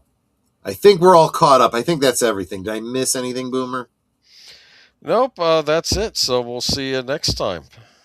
Yeah, and keep an eye on the community tabs for my channel and Netters Network. We'll be telling you blow by blow where we're at in Florida, what we're doing, and where you can meet up with us if you're in town. So yes, take care, everyone. Have a fabulous weekend. That is the message of Last Call. That's what we're here for, is to kick off the weekend. Yep, and we're going to have so much fun in Florida the following week. Yeah, absolutely. Yes, he says I'll likely be touching on the it's like if any of you guys know, like absolutely for certain, you guys are going to be like in Florida, in Orlando, and it's like I really want to meet up with you guys. Send me a DM on Twitter, and I will give you my cell number. Yep. I'm not putting it like in public, on the community page or anything because I don't want my phone number just out there for anybody. But Boomer, you have our numbers, right? I do. And I sent that to Pops as well because he's supposed to meet up with us. So send me a DM and I will give you my cell number. Because, I'd love to meet up with y'all. And I know you are... Did you say you're staying in the same hotel we are, Boomer? I will be, yes. And Gary and Andy will be in that same hotel. So it's one of those things where once you're in the hotel room, you need to know our room and you can call us right there. I know they're going to be staying at the same hotel because Gary asked me, what's that hotel? What hotel were we staying in last year? Dude, you're the one that set us up last year. And then he goes, I couldn't remember, so I hadn't booked this yet. And it's like, yeah. You need to book your rooms before they're all sold out. And Troy and Netters try to have fun, but keep it legal. Oh, yeah. We almost ran afoul of the law last year. I'll talk about that probably in another stream. But just remember, you cross state lines and the laws change. The local laws change. And thank you so much, Lady Miss. Probably over on Netter's channel with that farty fox. You are always so encouraging. I love the farty fox. That is always fun. So, dude, I'm done. How are we going to close out this stream, Aged Boomer? Well, I am going to hit something. Hold on here. So I scroll. What are you going to hit? Hopefully, it's not me or Netter. The outro. Right. So yeah, you say some sort of wrap it up kind of thing, and then you hit outro. And then I'll tell you in the backdrop. So you'll have a great week, and just you know where to find us. Bye-bye. Bye-bye, everyone. Good night. You're all... Good night, ladies. Good night, sir. Hit it, sweetheart.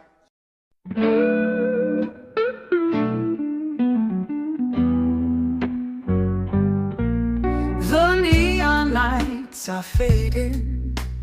Closing time is near. Whispers in the corners, secrets shared sincere. The bartender's polishing the final glass. Time slips away like moving through the grass. Last call for alcohol, make your dreams come true. One more round, friends, from me and you.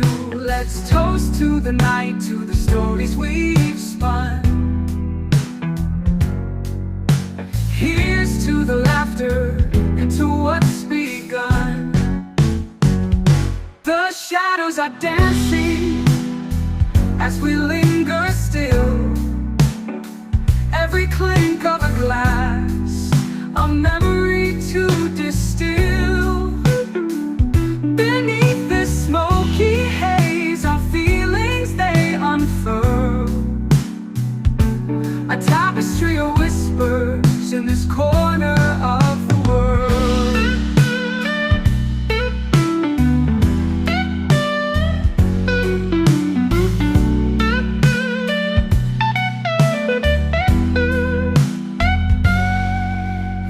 jukebox serenades us with a final tune, crooning to the lonely and the lovers under the moon.